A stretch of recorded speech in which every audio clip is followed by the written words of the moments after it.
All right. Sorry I am late. We're going to get this stream started in a second, so hang in there. Let me make sure I even have my sound on.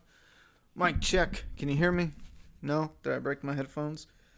I dropped them. Now I can't hear nothing. What's up with this? Oh, Lord of mercy. I got to get a new pair of headphones. I wear the headphones so I can hear, so I'm not screaming into the mic. I had a couple people ask. They were like, why do you wear headphones? You know, I should probably just get smaller ones, to be honest. Actually, you know what? Watch this. Watch this baller ass shit right now while we're waiting for people to join the stream. Wait a minute. Do we got people in here? Hold on. I forgot to switch to comments. Yo, what's up?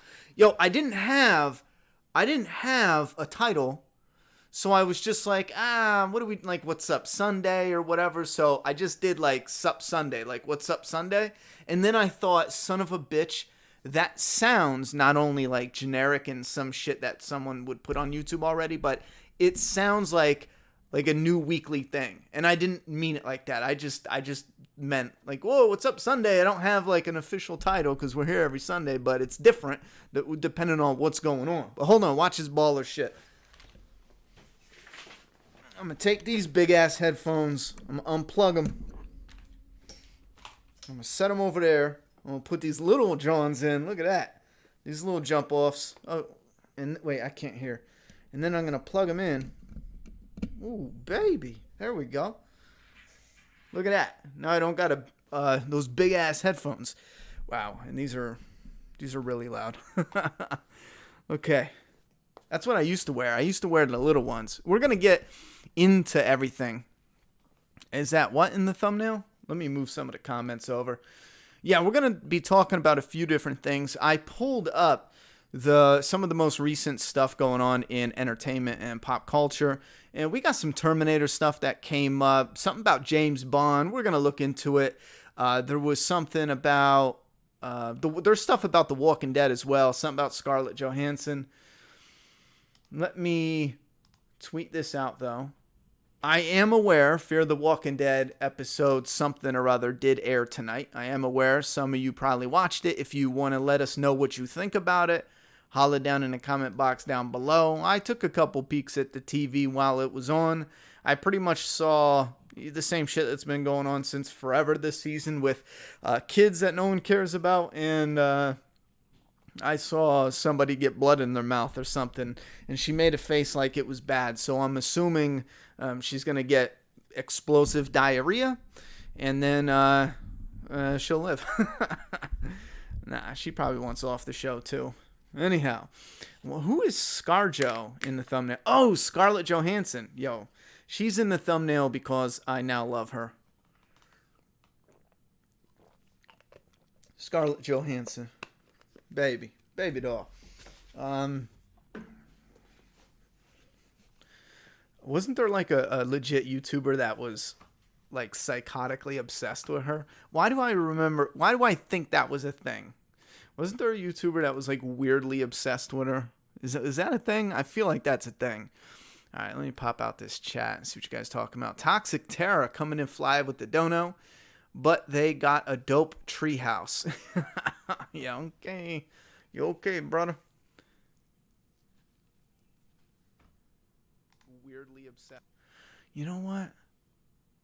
I changed something. I changed something in the settings when we played that game last time because we didn't get no... Oh, yeah, we did. Wow, that was mad late. Why is it on my face? Well, fuck it. That's probably the best spot for it, you know?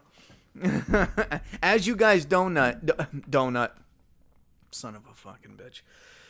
That's the second time I did that today where you go to say two different words. As you guys donate, that's what you get rewarded with. The donation animation covers up my ugly mug. So the more money you give, the less you gotta look at me. Anyhow. What's the first thing we should get into? Let's look at the comments. Let me get rid of, because you guys like the comments on the screen. We waited a little bit. We got enough people in here, so we're going to start getting into the live stream. Let me just remove the background and then slide this bish over here. and we have the comments on the screen. So you guys let me know what you thought of the most recent episode of Fear the Walking Dead. We're going to get into some articles here in a second.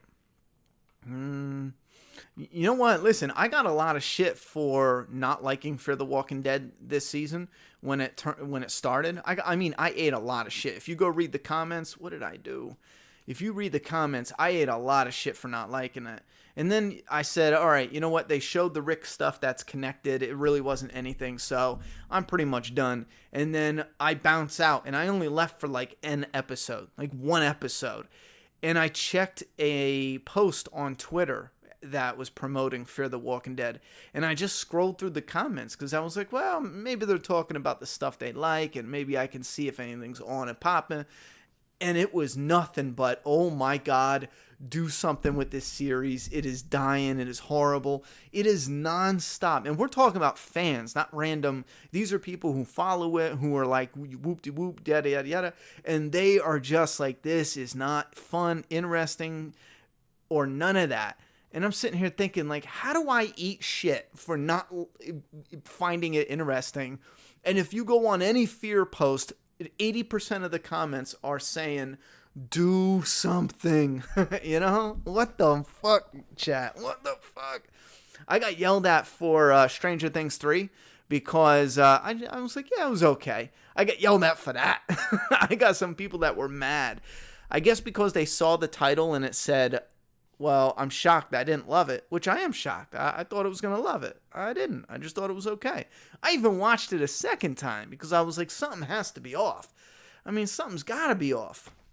So I pop it on, and I'm doing stuff around the house, and I watch it a second time. And, you know, for a lot of it, it's competently written,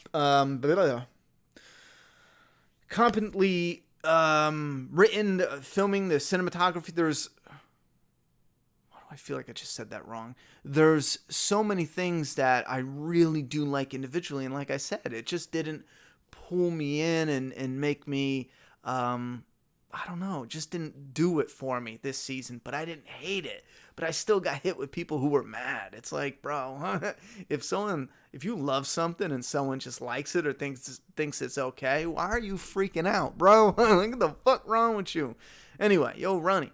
I know Carl got a lot of crap for his acting. Personally, I think he killed it in season 3. He had a few good moments. We did discuss some of his really good moments, yeah. Do what you want, dude, always. Oh, I try.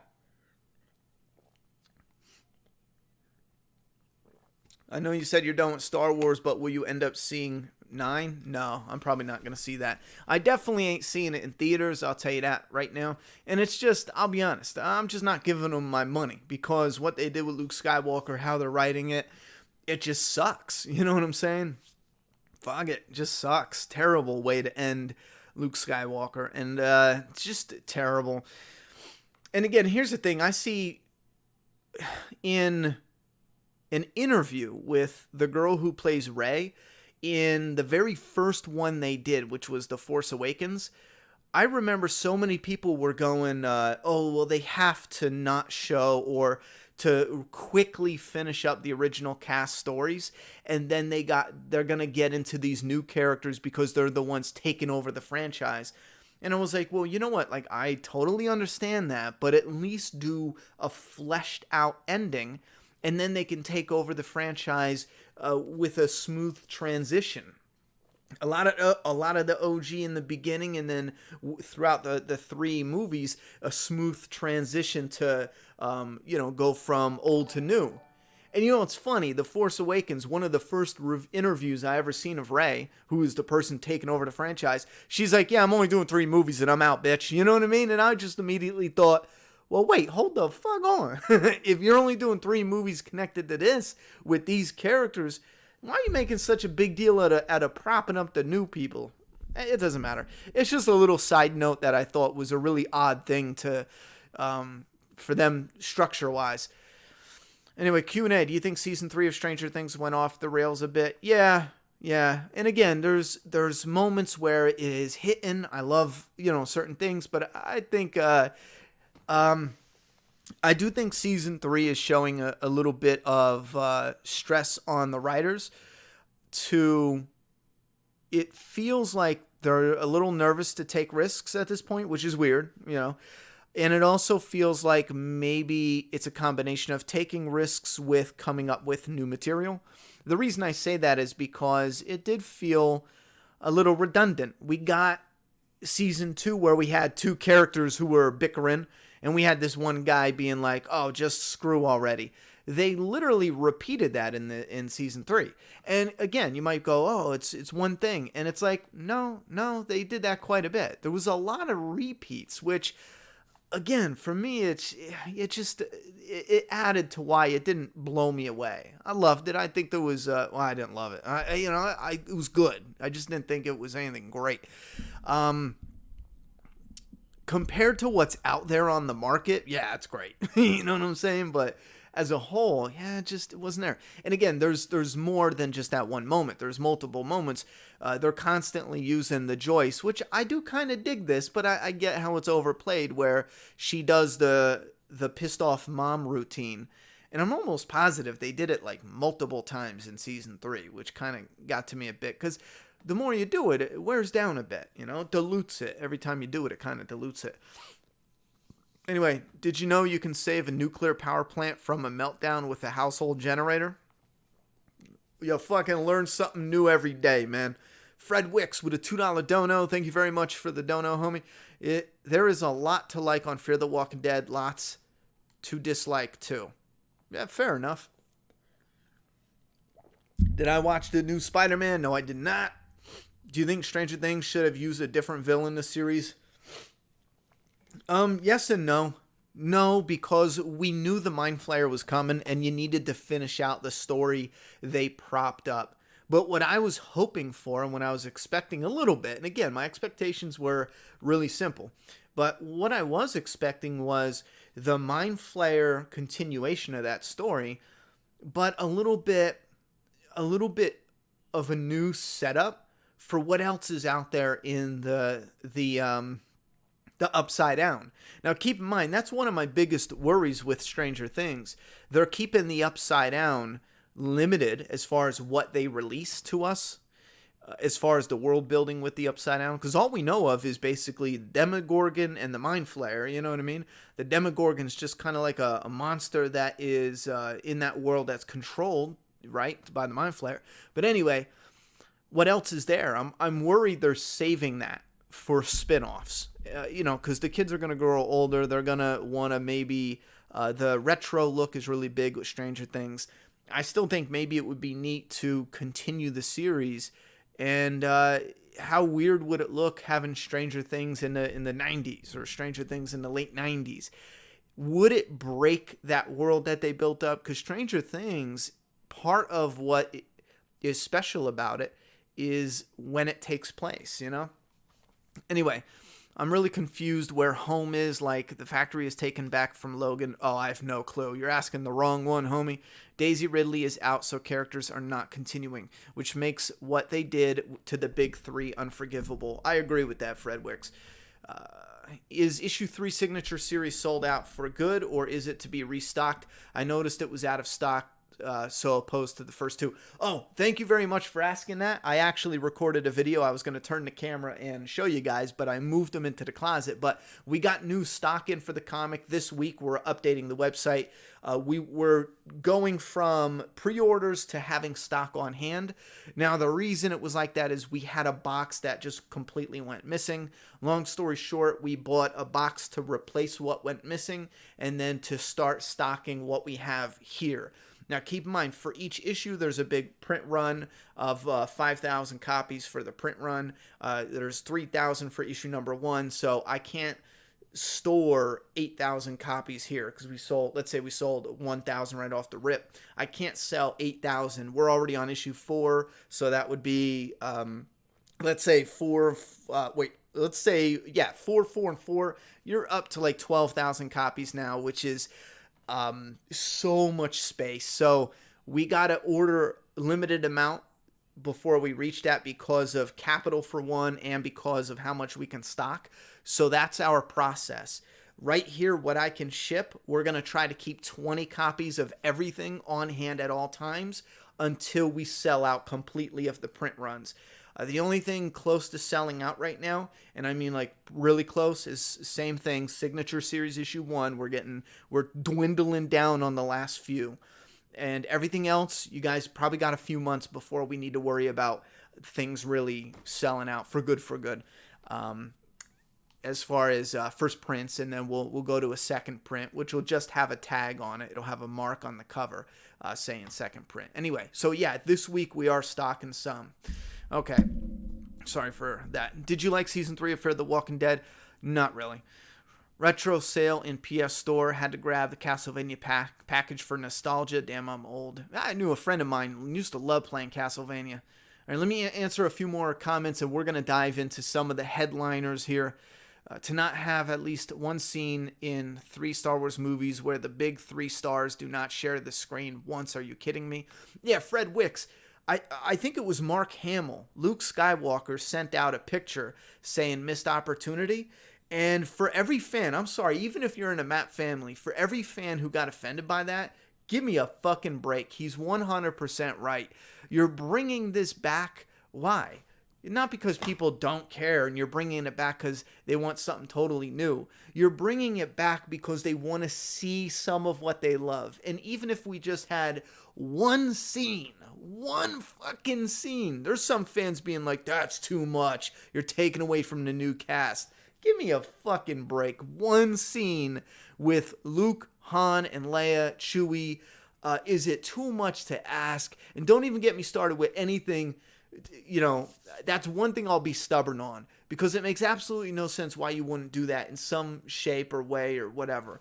And don't tell me it's because of the story, because it doesn't make any sense that Luke was on the island. All that is stupid writing just to keep Luke away for the end, because honestly, J.J. Abrams was probably too fucking scared to figure out what to do with him. Anyway, Ian Willie. Yeah, I felt there were moments it looked like they were trying to give the female character the badass, no one can say nothing to me moments, but it should have just been me. I'm not sure what you're talking about there. Hello, Ronnie. I'm back. What was with the ridiculous plot armor in season 3? There are such pussies to be afraid to kill off major characters. Everyone survives every season. Yeah, there's not a lot of deaths in Stranger Things. Stranger Things with all SJW Hollywood propaganda, the Russians, the guy in suits with orange skin and blonde hair, the protesters being there illegally, got awful season. Well, see, CJ, here's one thing I will disagree with. I don't buy all that. Now, the corrupt mayor, if they were trying to say that was Donald Trump, sure, whatever. I don't give a fuck. You know what I mean? I can see that because it doesn't connect. But the Russians, no, that, like, if you just go and look up 80s movies, that connects 100% to what they were doing in Hollywood, especially when it came to villains. They were always, not always, but there was a lot of that going on. We had the Cold War. There was shit with, U.S. and Russia. So that makes sense and that fits. Again, I wasn't all thrilled about it, but I don't think it was propaganda in that way. It's just a coincidence with Russia now, and then, as far as the protesters and being there illegally, and I'm not sure how that is SJW propaganda, because we've seen that in a lot of Hollywood stuff, but maybe you can expand on that. Thoughts on the PC Bond casting? Is it a joke? Are they serious? Wait, hold on. We saw a big thank you. We're going to go into that now.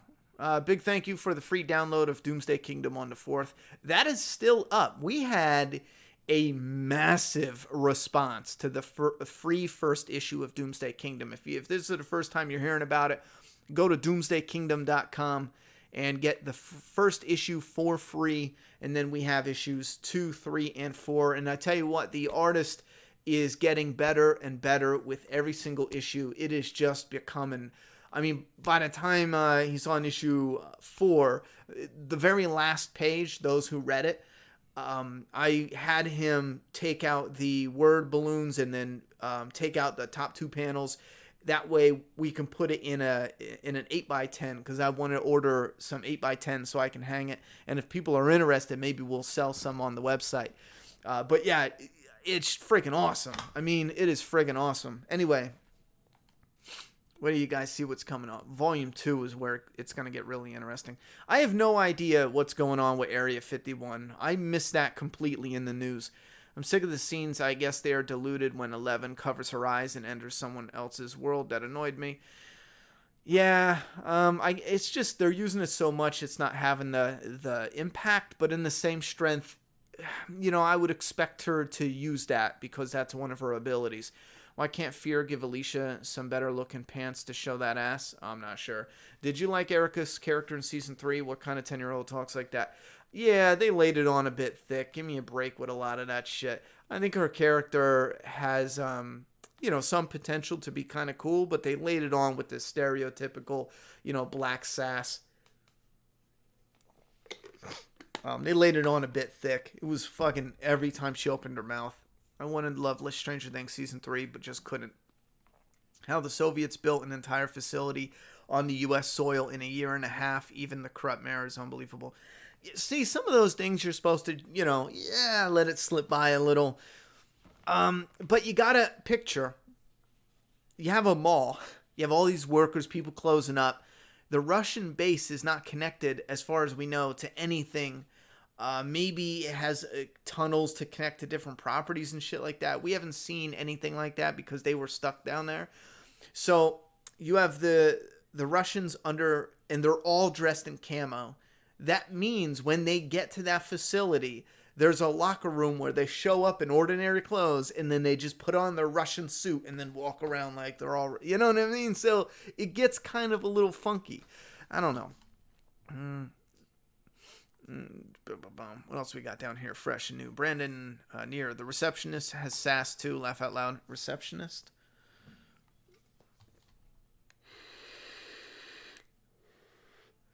People are storming it, apparently, but it was originally made as a joke. Oh, I have no idea. Oh, well. Sucks to be them. All right, so listen. We are going to pop this down. I'm going to make this smaller. We got a couple headlines we're going to discuss. The first one, I'm sure you guys maybe heard of this. You guys can give some thoughts and opinions about this, but the first headline, the new spinoff for The Walking Dead casts three characters. I don't know where I got main. The third season in a franchise that includes the global hit The Walking Dead and Fear the Walking Dead will feature two young female protagonists and focus on the first generation to come of age in the apocalypse as we know. Some will become heroes, some will become villains. In the end, all of them will be changed forever, grown up and cemented in their identities, both good and bad. So far, only one of the female lead roles have been cast, but who's in the lineup, it says. And this is Alexa Mansour, and then Nicholas Cantu. She's a cutie here. She looks really young, though. I'm not sure what age they're going for. I saw this picture, and I thought it was like, wait, coming of age. This chick looks like, I don't know, maybe 20. But maybe my eyes were deceiving me. Maybe that's just the photo, because if that's the same chick as here, she looks really young here. So, not really sure either one of them, to be honest. They don't look familiar, but, she's a cutie, so she could probably bring in some of the boys who get a little crush on her.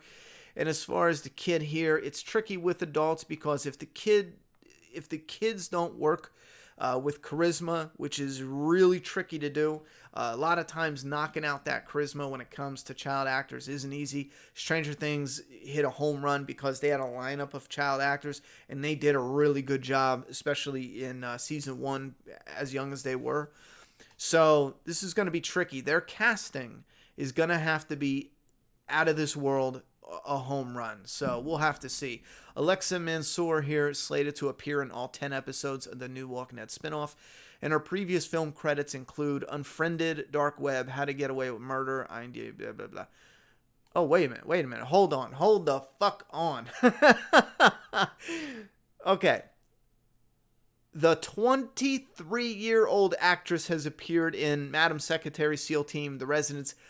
All right, so maybe my eyes are broken because, like I said, early 20s, but this picture, she looks like 15, so I don't know what it is.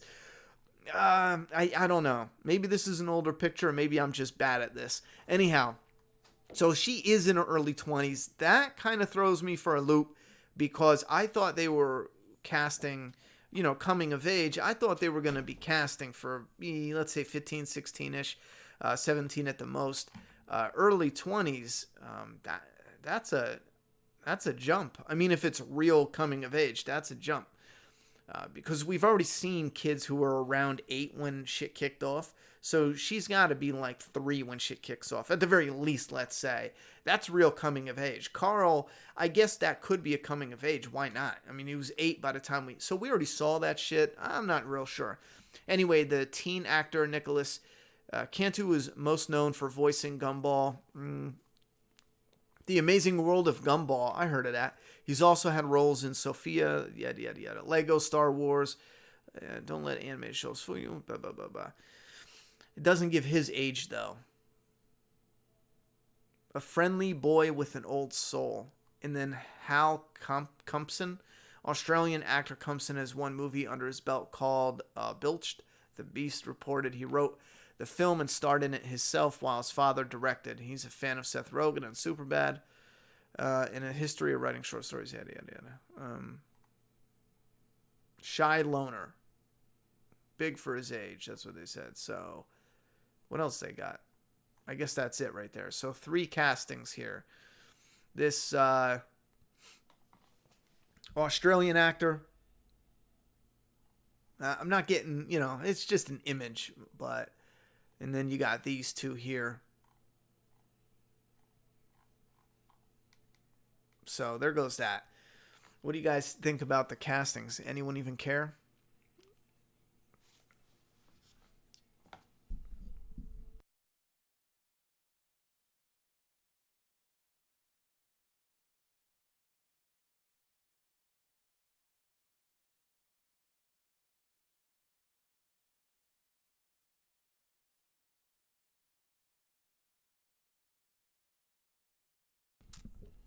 Charmanders, with the show declining so fast as The Walking Dead has so many spin-offs. Wait, how did you say that?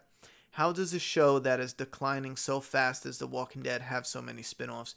Well, because it's declining from the numbers they have, but it still has a big enough fan base to make money off of. Yeah, she looks 16. You think it's a coincidence that Alexa has a lot of similarities to Clementine and that the new show is set in Richmond? I mean... No, I mean, what similarities? You know what I'm saying? I didn't think at all Clementine, unless you mean like curly hair, dark hair. I didn't think Clementine at all. I don't think there's really anything to go with there, unless, they show her it picture and she's got a hat on. It kind of looks like Clementine cosplay. Every DK cover gets more and more badass. Will it ever stop? Issue 5 cover is so damn good. I don't know how we're going to top issue 5 cover. That one is great. I'm definitely getting a big poster version of issue 5 cover. And me and the artist have discussed a virgin variant for the issue 5 cover, which would be, I'm almost positive. Sometimes I think about stuff to talk to James about, but then we get mixed up or busy and I forget to mention it. But because I thought about it, I thought we talked about it. I'm almost positive we talked about doing a variant for issue 5. I'm almost positive. And for those new to comic books, that's the comic cover without any logo or nothing. It'll just be the artwork. So for issue 5, it'll have the standard cover and then the virgin variant, and it's only the clown's face, because that artwork is friggin' unreal. Maybe they're using time skips, start with younger actors, but have the main story focus on some older characters. There's going to be older ones in it, but that wouldn't be coming of age. Annie is 19. Say what? She's shorty, baby face. Yeah, she looks younger. Yo, season 3 was so bad. Laugh out loud. All the dummies on Reddit love it.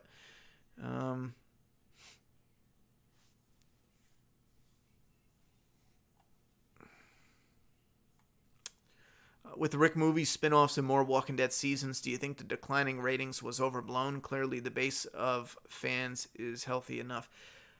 Well, here's the thing is, how do you define what's overblown when it comes to, the fact that, yes, the ratings are declining. People are bouncing. I think somebody said there's been like a 40 or 30% dip in ratings for Fear the Wall. Like, those are happening. But like I said before, they're losing fans, but they're still making enough money so they can put these out. And again, that's comparative. That's not comparing it to the Marvel and what they're doing. You got to compare The Walking Dead with what AMC already has. If I take my money and I give Juliet $5 and put her on the street, and I'm like, yo, go hustle up. I meant flipping. That sounded bad, but I meant like go hustle up, buy some stuff, sell it at the flea market. She goes off, for $5. and then I'm making a point here, and then I give my niece and nephew money, and they buy stuff and flip it, and my niece and nephew each bring in $2, and she brings in $4. It's still crap money, but she's bringing in more than them. You know what I'm saying? So even though it's crap money, she's still bringing in more. So with the Walking Dead shows, it's the same thing. It's not compared to what's on the market with every company. You got to compare The Walking Dead with other AMC shows that they own, by the way. So, and not even that they own. Love you too, honey. And that hey, get your bath done before I knock you out, choke you out, and curb stomp you. You hear me? The threat is real. And so you're gonna have to compare it to what they're already making money on. And comparatively to that, not itself and what it's lost within itself, compare it to what the competition is itself, competition under its own roof, and it's still doing better than those other shows, even though the ratings are dropping. That was a fucked up analogy that went nowhere. The last few sentences, that's where it's at. That, I can't focus. I got the kid running in. I want to knock her out and throw her over there, and I got all this shit going on, These headphones, they're not as clean as the other ones. They kind of sound a little muffled in my ears. Anyway, so you watch Sons of Anarchy? No, I didn't watch Sons of Anarchy.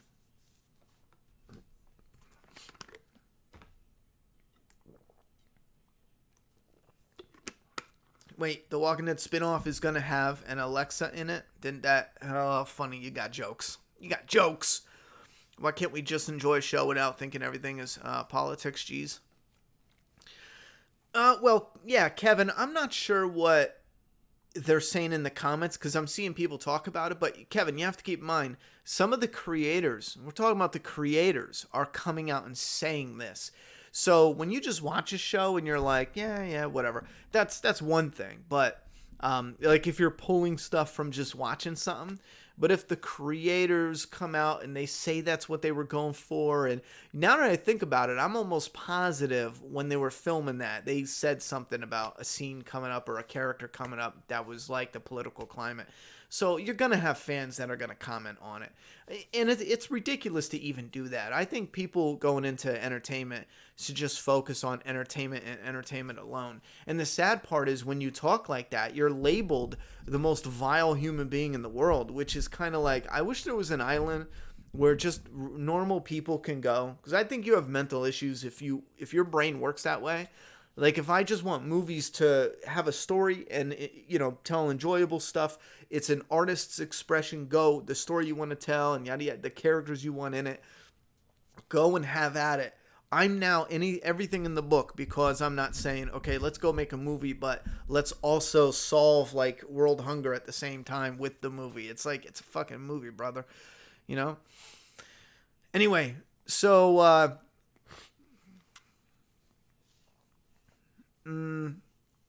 what else we got? Season 7 average 11. Season 9 went all the way down to 5 million. Yeah. We all know the numbers. They're losing, but like I said before, it doesn't matter compared to what else they got. Next up in the world of The Walking Dead, they're bringing in Dante. Now I don't know if we need to read this, but let's just see the one comment. Now, for those who don't know, Dante is a character in the Walking Dead comic, and I think at this point it doesn't matter. It doesn't matter if he's in the show or not, because in the comic he was somebody who was flirting with Maggie a little bit after Glenn died, years after Glenn died, and she was maybe, ready for a relationship and not quite in that rocky place because she was still holding on to, Glenn's spirit and all that. and his loose eyeball. Anyway, so he finally broke through those walls. You know, they started getting together, but then the comic just abruptly ended, and it was like it didn't go anywhere. Or I don't remember it going anywhere, because in the end of the comic, it wasn't like he was, I don't know, first man or some shit like that. I don't even think they showed him. So who knows if he stayed with her? Who knows if it had a point? So I don't even know if it had a point other than some character moments with Maggie. So him coming to the show, in my opinion, it's kind of like, Bob Stuckey. He was a completely different character. He was a character from the comic, but in the show, he was totally different. They're probably going to do that same shit with him. Anyway, it says here, we'll be meeting the character Dante from the comics. He is this roguish, fast-talking, sometimes charming, sometimes annoying guy who can sometimes put his foot in his mouth, but is an interesting presence in the comics. Yeah, but a lot of that charm is to Maggie, and if they don't have Maggie coming in, I think it's just going to be like a loose remix. Maybe when she finally comes in, maybe, let's say if she comes in the back half or in season 11 or whenever, if they get around to that, maybe they'll start going down the path of them growing a relationship similar to the comic. Outside of that, they're probably doing something new with them. Anyway, just letting you guys know, Dante is coming. We did a video on the princess likely coming in the back half. I think if they're announcing this and the princess isn't announced, it means that Dante would be making an appearance earlier on. I'm not sure if I can say much about it right now. Kang told EW, I'll just say that we're working on it. Wait. He could actually end up pursuing Maggie because Angela Kang also suggests that Lauren Cohan could come back to the series next season following the cancellation of the ABC. All right. So, yeah, like I said, if Dante comes in, maybe Maggie can hook up. Anyone even care about Dante? And again, it's not... He was a fine character. He was a character I thought had a chance to grow on us and become a bigger character. But like I said, it just ended abruptly, and the character just didn't go anywhere. They didn't end his story at all. He was just in the middle of his story, and it just ended. Anyway, we got Chris Taus with a $5 dono direct to PayPal. Support for my bro. Hope everything's going smooth. Thank you very much, Chris. I appreciate that support a lot.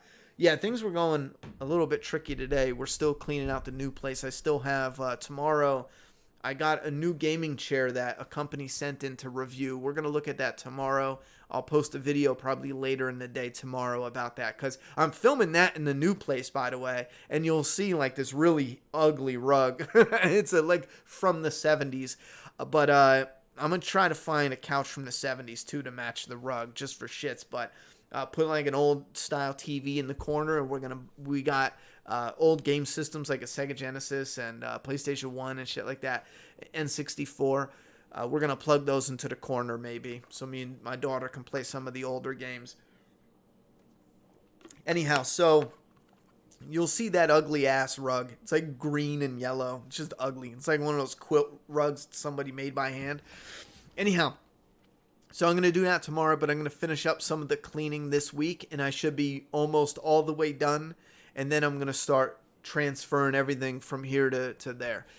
I'm going to do a lot myself, so it's going to be hard to get videos up, and that's, that way we don't have to pay so much for a mover. Because I think if I had to pay to just move everything, it's more expensive because it would take more time. So what else we got?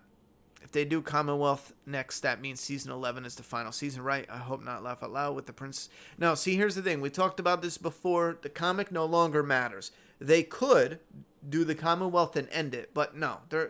Right now, if it is successful ratings-wise, the plan is to just leave the main show on the air as long as they can, unless there's some other twist where they're going to combine it with the Rick movies and spin-offs and then keep the third series up, you know what I mean, and end the main one, but they want to keep The Walking Dead up. So it has nothing to do with what they did in the comic.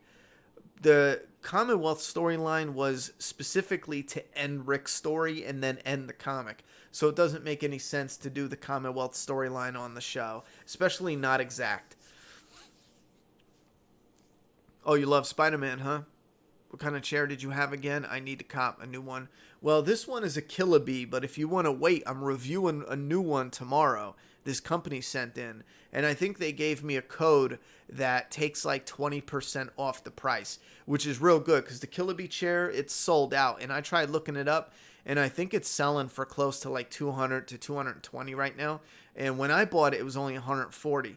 You got to really check Amazon, but the chair that they sent me is on Amazon for $150, and with my code, I think you save like $20, something like that. So you might be able to get a better chair, but let me review it tomorrow. I didn't finish putting it together yet, but it's nice. I mean, we pulled out all the cushions. It looks sharp. It's got red trim.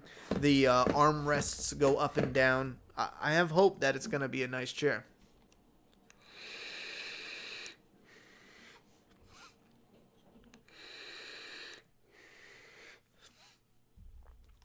Charmanders, I'm not watching. I'm not watching Fear the Walking Dead right now. I stopped this season. But as far as why I would watch that over Better Call Saul got boring, and I figured I'm just going to binge it straight up. And as far as going back to it, I'm definitely going back to it because they started bringing more people in. But I was making videos for the channel, so my free time is so limited. I don't have time to watch Better Call Saul. Not anytime soon. Maybe in a few months I will, but not anytime soon. I couldn't do the hair. I couldn't do it, man.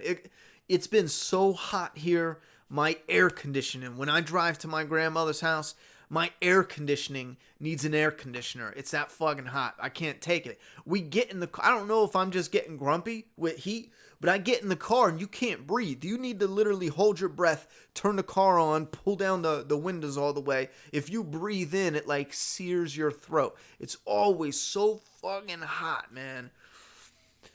I mean, it is ridiculous. Anyhow, next up on the list, we got Terminator Dark Fate director doesn't give a fuck about early online response from misogynists and trolls. This is making the rounds. I'm not really sure what this is all about, but let's read it together. If you are at all enlightened, she'll play like gangbusters. Wait, what is this? Okay, so this is about the new female half-human, half-Terminator. If you are at all enlightened, she'll play like gangbusters. If you're a closeted misogynist, she'll scare the fuck out of you because she's tough and strong but very feminine. Miller told Variety when asked about chauvinist hate speech aimed at the female-led film. See, this is where it gets tricky with films, and I wish people just shut the fuck up and focus on stories and entertaining, because listen to what he's saying. How can you not, if you stick by this, I'm going to make another point. All right, you guys know I got my own comic, right? If you are intelligent, if you're enlightened, if you're not a misogynist, if you're not a racist piece of shit, you'll fucking buy every issue I put out. It is that fucking amazing. But if you're a closeted misogynist, you're going to hate it. So don't come near it, because we got Katie, we got the Crow. Wait till the Crow shows up. Especially when the Crow shows up. If you hate Doomsday Kingdom, you're not enlightened, you're not smart, you're fucking stupid. Like, this is why this type of talk gets... You should not, as a director, come out with something like, if you're not at all enlightened. Like, if you're a closeted misogynist, wait, did I read that right? If you are oh yeah, I did read it right. If you are at all enlightened. You have to be enlightened to be a normal, decent human being. Get the fuck out of here, bro. I believe I'm still the same as when I was 5. And I walked out and just met any random stranger and was like, hey, I'm cool with you. You know what I'm saying? As long as you don't approach me on no bullshit or, yeah, you're a hateful piece of shit, I'm cool with everybody. I don't give a fuck what y'all do. I want y'all to just have a good life and have the best life you can. I'm no different than when I was 5. You know what I'm saying? But you got to be enlightened to be a normal. This is so fucking stupid. Anyway, he goes on to say, and again, the reason I say this, if you're a, she'll scare you if you're a misogynist. This is where I think Hollywood gets a little, they're a little up their own ass. Everyone who watches movies, especially like the most badass shit, they don't go, they usually say, yeah, because it's a movie. You know what I mean? Of course she beat his ass. It's a fucking movie, you know? Now, when someone like trains and gets into it, it makes you wonder. You watch Keanu Reeves with The Matrix or John Wick, and you look at the behind the scenes stuff, and then you start going, oh, you know what? He's putting in work. You know, he might not be John Wick in real life, but you know, he's doing a training. He's doing this and this and this. He might be in shape from that, and better than he was before he got into it. But if you just take some person, I don't care if it's a guy or girl or anything, and you do some CGI badassery, nobody's going to be scared. I don't care how much of a misogynist you are, closeted or not. You're not going to be afraid of some Hollywood magic on the big screen. Who is this fucking guy? This is the guy who directed Deadpool? Holy fuck, I like that. I love Deadpool, the first one, a lot. This is crazy. Anyway. We did not trade certain gender traits for others. I don't know what he's talking about there. I know what the words mean, but as far as how he means it, she's just very strong, and that frightens some dudes. You can see online the responses to some of the early shit that's out there, trolls on the internet. I don't give a fuck. Now, here's something that, again, in my world, maybe the reason why I see this, and this is like alien to me, is I'm not around guys that are like, women. You know what I mean? They're weak, they're pathetic, they're worthless. No, the majority of my friends, male friends, speaking of male only, maybe some of the women I know, I'll tell you right now, I'll bring them in the room and they'll tell you straight to your face, you fucking nuts. Most women are weak, dumb bitches. You know what I'm saying? They're rough with it. They're rough. They're more rough than I'll ever be. You know, when it comes to that being on point with some of the shit they say. Most of my male friends are the type that would go to bars and watch Ronda Rousey whoop fucking ass. And they weren't like, oh my God, I'm so scared. You know what I'm saying? Like, oh, this sentence, this paragraph to me is alien. It just doesn't even make sense. Who sees an actress on TV in a role as strong as you want and they actually get scared or, I don't know. That frightens some dudes. I don't even know, again, what world you live on. And maybe there's a handful of dudes that are scared because some robot girl is CGI'd doing some flip action scene. I guess, but in the real world, guys go and see female boxers and martial arts fighters and they'll share, and again, not every guy, but a lot of, the majority of the real world is just normal, regular people. Maybe this has to be a stunt to draw attention. And I would say it's a dangerous stunt because you're going to get people like me, for example. I'm going to look at this and go, oh, it's another film from a franchise that is only put together for an agenda shit that I could give two shits about. I'm a regular, normal person. I don't need to be taught how to treat women. I already know, you know, I'm good with it, brother. You know what I mean? I would rather go and spend my money on something I know is just going to be there for the story and the characters and yada, yada, yada. But maybe this is just a stunt because this sounds really weird. It's like satire of itself. If I was a nerd, and I am, I always imagine reading about plot or story and how I would feel as a fan. I can be objective that way, like I did with Deadpool. When I read online when we announced the film Terminator 6, for fuck's sake, why don't they let it die? I understand where those people are coming from. If it's not great, then we've had enough, Miller said. Well, yeah, fans are going to say that all the time because Hollywood has a bad track record of fucking franchises up. After Deadpool, there were a lot of projects I could have chosen, but I really wanted to see Linda Hamilton come back to personally continue her story of Sarah Connor. And that's another thing. How are all these misogynists around? And most people I know, if not everyone, I guarantee everyone I know, is rooting for Sarah Connor. They were big fans of Sarah Connor in the second one. And you know what? I don't remember anyone mentioning anything about women or feminism or being unrealistic or anything like that. I don't remember a damn person going, what's this stupid bitch on TV acting tough for? In my entire life, from a kid to an adult watching Terminator 2, it had mad family around, all types of family, from uncles to cousins to, relatives, boyfriends, or whoever, having parties and multiple Sarah Connors. We're not sitting around all day watching Terminator 2, but I've seen that movie a lot of times. A family coming over, I remember having that on the TV. A lot of people were just like, that's a badass movie. You know what I mean? They didn't just go, look at this bitch. Something's wrong with the world today. It said, like James Cameron, I always find stories about women are much more interesting than men picking up guns. I don't understand. I don't really care. I think that is more of like a look at me type of sentence, because it just doesn't. Stories about women are more interesting than men picking up guns. I mean, I guess because men picking up guns isn't interesting unless you make it interesting. I don't give a fuck who you are. Anyone picking up a gun, if it's not a good movie, it's not good. Jim's movies are grounded in reality and character and just happen to have time travel and robots. I'm wired the same way. I want to give the audience a story about Sarah and these new characters and make everything else as realistic as possible. I want to sit in the audience and believe that this shit could happen to me. That's how I'm approaching it.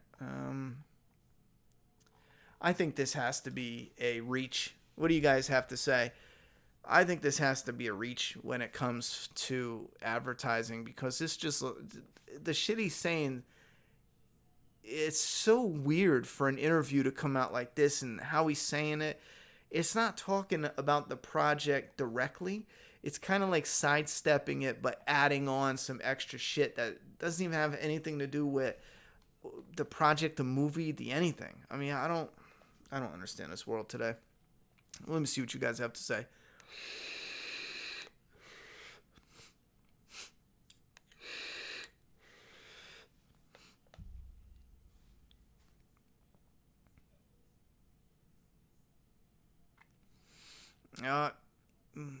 Issue 4 was just released. You can go to Doomsday. Yeah, thank you very much, Spin. Yeah, you guys can go to doomsdaykingdom.com for the digitals.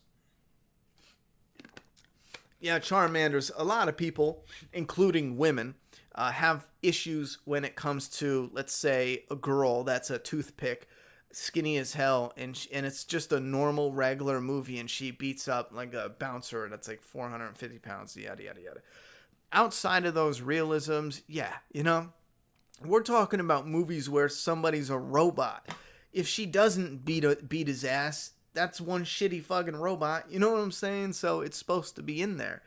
Now, when those other movies do ridiculous off-the-wall shit, it usually doesn't play well with the critics, with the fans. It's usually like, what was that? It doesn't make any sense. Some movies do it, but a lot of movies don't for the most part, because it doesn't make any sense. Even if you take Napoleon Dynamite, he's not going to go to a bouncer like Arnold Schwarzenegger and beat his ass. It wouldn't make any sense, I watched, let's see what you guys are saying about that. Yeah, Charmanders, calm down, brother, or I'm going to have to time you out for a little bit. I'm trying to see what people are saying, and you're literally doing like a comment every second. I think someone even said you're copy and pasting shit. Just chill, brother, chill. I'm not going to sit here and just, no offense, I'm not just going to read your comments, bro. I need to give everyone a chance. If you're thinking both about genders watching a movie, you better kill yourself. Well, that's a bit rough, brother. Damn, it says if Buffy Summers doesn't exist. Bro, they write out all females. They write out all females in the past. Everyone today is just like, it's so fucking weird. It's like, look what women can do. Shut up, there was no women in the 80s who did anything good. And it's like, wait, what? I'm like, what, are you kidding me? Like, Yes, there were. Yes, there were. You fucking liar. What was you gonna say, Ronnie? Will you be tuning in to the Walking Dead third show after a bad season of Fear? Well, what happens in Fear isn't gonna affect anything that goes on in the third show for me as a fan. It's gonna be new showrunners. It's gonna be new writers. Scott Gimple is gonna oversee the whole franchise still, but I'm gonna give it its own chance because it's its own show. I will watch the trailer. I'll give the first few episodes a shot. You know what I mean? And if it doesn't work out, it doesn't work out. You know what article I do want to go to next, though? I do want to go to the Scarlett Johansson one. Before we get any bickering back and forth in the map community, I want to make one thing abundantly clear. Is one of my problems with society and entertainment as a whole is the picking sides. There's a whole lot of agree with everything I say, or we're enemies and we need to fight and I hate your guts. And we see that fucking everywhere. I mean, it's like, that's not how it should be. With this Scarlett Johansson stuff, she came out and made a comment about an actor should just, I'll read it real quick for those who don't know. Here's the comment. As an actor, I should be allowed to play any person or any tree or any animal because that is my job. Before we go over the rest of what she said, I fucking love how someone on Twitter said, made a big quote, and they said, did this bitch just say, act like a tree, and then went off about how stupid it is and yada yada yada. And then there was like a few comments down and someone was like, they did a post of, I'm not going to remember it word for word, but it was a post of a character that made all this money that's been in comics, and they did like the whole timeline of Groot, which Vin Diesel was the voice of Groot. He was the actor who played Groot in the movie, with the movies for the Avengers and Guardians of the Galaxy and shit. And it's so fucking funny that just reading that timeline, because initially you think she's being over dramatic. That's how I read it. I was like, a tree, she's making a statement. You know what I'm saying? She's making a point. Anyway, with movie projects and with animations and CGI and yada yada yada, you're gonna have weird, crazy, projects like that, and you get someone who just went off, and she probably thought she was like big boss bitch or something, and yeah, you could play a tree. Vin Diesel did it. Anyway, and she says, as an actor, I should be allowed to play any person or any tree or any animal because that is my job and the requirements of my job. Johansson quoted as saying, I feel like it's a trend in my business and it needs to happen for various social reasons, yet there are times it does get uncomfortable when it affects the art because I feel art should be free of restrictions. Now, this is what I mean by this. A comment like this, Scarlett Johansson comes out and she makes this comment. Now, in a normal world, not Twitter. Twitter is full of fucking nitwits. It is insane. You read Twitter and you want to move somewhere outside of the country or out in in an area that doesn't have anyone around, but maybe a few people. You get a girlfriend and your family and just move somewhere where you don't see anyone, because it makes you feel like there's no hope. Twitter is probably one of the most toxic shitholes as far as social media goes. The majority, not everyone on Twitter is a shithead, but the majority, it's mental degenerates, mentally unstable degenerates all over the place. In real life, how normal people act. She says this, and then people calmly go, you know what? Well, I feel because of this and this and this, that this and this and this. That's how the real world works. She says this and I say, I get that, but da-da-da-da-da. This is how Twitter, and unfortunately, because social media is seeping into how people react and act, it's becoming... She comes out and says this, and people go, this bitch should fucking die. You're a stupid bitch. You don't know what you're talking about. And I'm talking about people who are against racism, against misogyny, against, so there's supposed to be something that's for positive things. You know what I'm saying?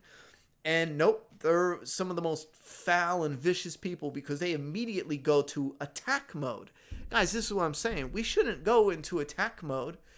Even if I check the comments right now in this channel, you're going to get a few people who are in attack mode. Yeah, whatever. But it shouldn't be like Twitter where we're all in attack mode. She said her piece. If people have different opinions or a different perspective, you share it. That's how the normal world works. That's how this channel should work. That's how social media should work. But we're seeing this seep into more and more shit. Any and everything that goes on nowadays, it turns you into the biggest piece of shit, and people treat you like the biggest piece of shit without realizing the shit huge amount of hypocrisy in how they act and how they treat people. It's like, it's fucking ridiculous. Anyway, she went on to clarify her statement, which I 100% fully agree with her statement when it comes to entertainment. You have, how did she put it? You have, for social, I feel like it's a trend in my business. What is she talking about? Oh, yeah. As far as she feels like it's a trend in her business and it needs to happen for social reasons. See, I get what she's saying there. And me and how I feel is the same thing. If you had a project, you're going to hire the one who's going to do the role the best. You're also going to hire the one who's going to bring in the absolute most money for you. With the fan base they've already established, I don't care who you are. You should not be forced. And for clarification, this was not, I've seen so many people talking about black and white. This had nothing to do with anyone being black or white. This had all to do with a role she turned down as I think it was a true life story of someone who was born a girl that transitioned to a man and then ended up being, I think it was like someone who was connected into the mob. Correct me if I'm wrong. It was something like that. But it was someone who was born into the girl, transitioned to a man, but was in organized crime.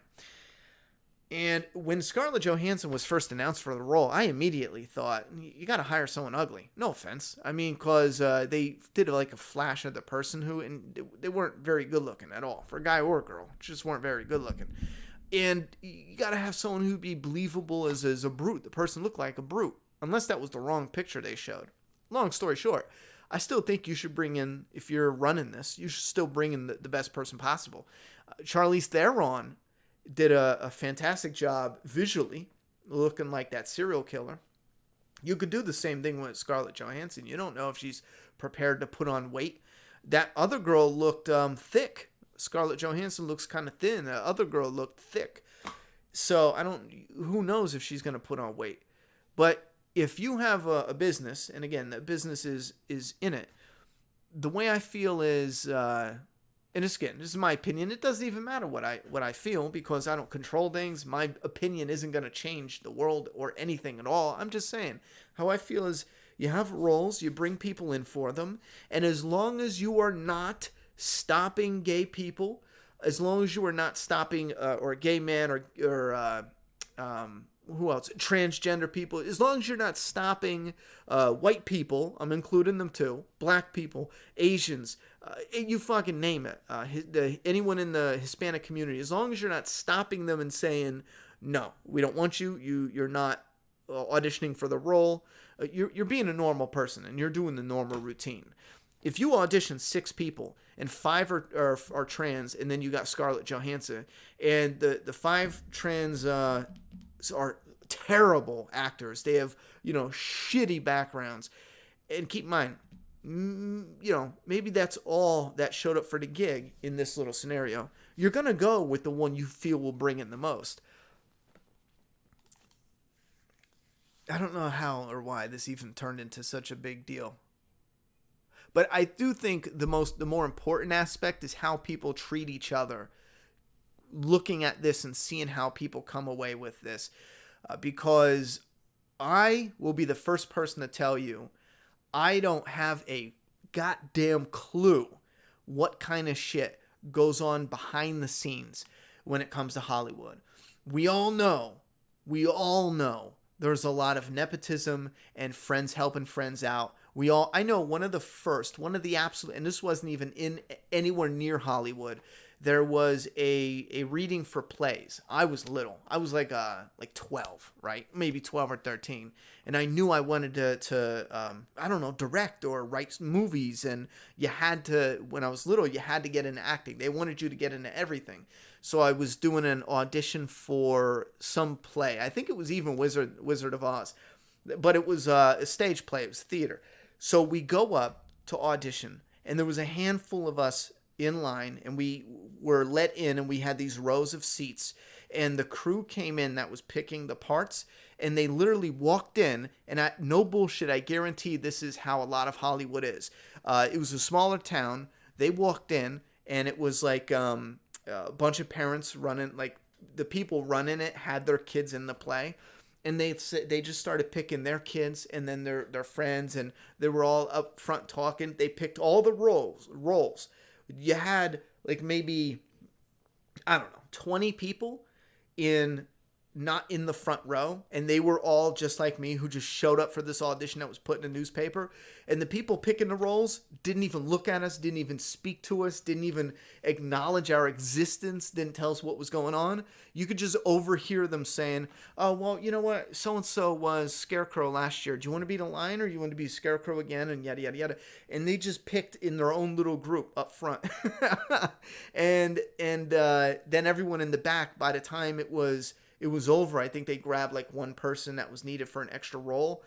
But they didn't even excuse us. They didn't even say, okay, you're done. They just all right. And then they started talking about what they got going on. Some people were leaving. People were looking around like confused. There were some parents who took their kids out who were really annoyed. I went in by myself. So I sat there listening to all these people talking, and I just stood up, and I just remember this is the dumbest shit ever, because I was so fucking annoyed, because I even learned the roles and the script and everything, and I went in there and it was like, fuck y'all. I guarantee a lot of Hollywood is like that, and I don't know how it goes behind the scenes.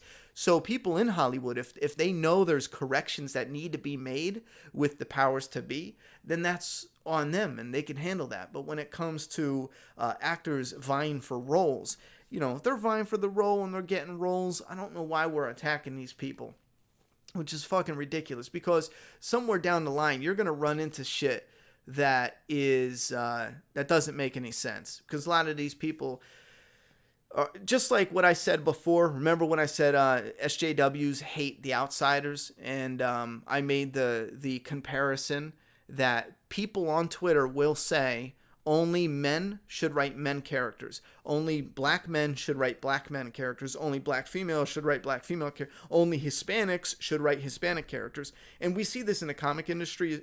As far as online, you see people talking about this and yada, yada, yada. And I showed the example that a woman wrote The Outsiders. And she wrote like 12 roles for guys, boys, actually, younger, and a few older, and she did an incredible job. A teenage girl, I think she was like 17 when she started, did an amazing job.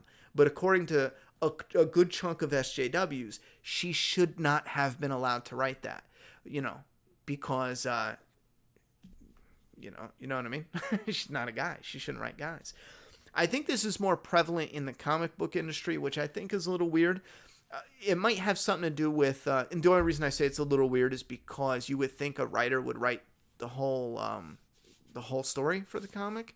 But what I'm hearing some people say, you should bring in an actor or a person that is that same type of whatever the hero is, or the lead, or whatever the side hero is. You should bring in somebody that is like that in real life, background-wise, and they should only be the ones to write them. Which, again, I think is ridiculous, because let's say, buddy of mine, black dude, right? Let's say you're going to tell him he can only write black characters? What if he wants to write something outside his wheelhouse? Who knows? What if he's fucking loves history and he wants to write something about the Civil War and it has to do with a chunk of white characters? You know, you're gonna tell him no? What if he has this great story, but it also incorporates slave owners? You're gonna tell him no? Just like when it comes to art, just we need to ease up a bit. Just fucking ease up a bit. Not only is it not really that important at all. What else Brandon said, "Oh, Ronnie, talk about the famous black actress who will play Little Mermaid Ariel. People mad about it on Twitter." We're going to get to that when we get to James Bond. I think some people, I should have put this picture up. She's fucking smoking in this movie. I don't know the purpose of this movie. I forget. I think it's got Joseph Gordon-Levitt. Is that his name? Fucking Robin.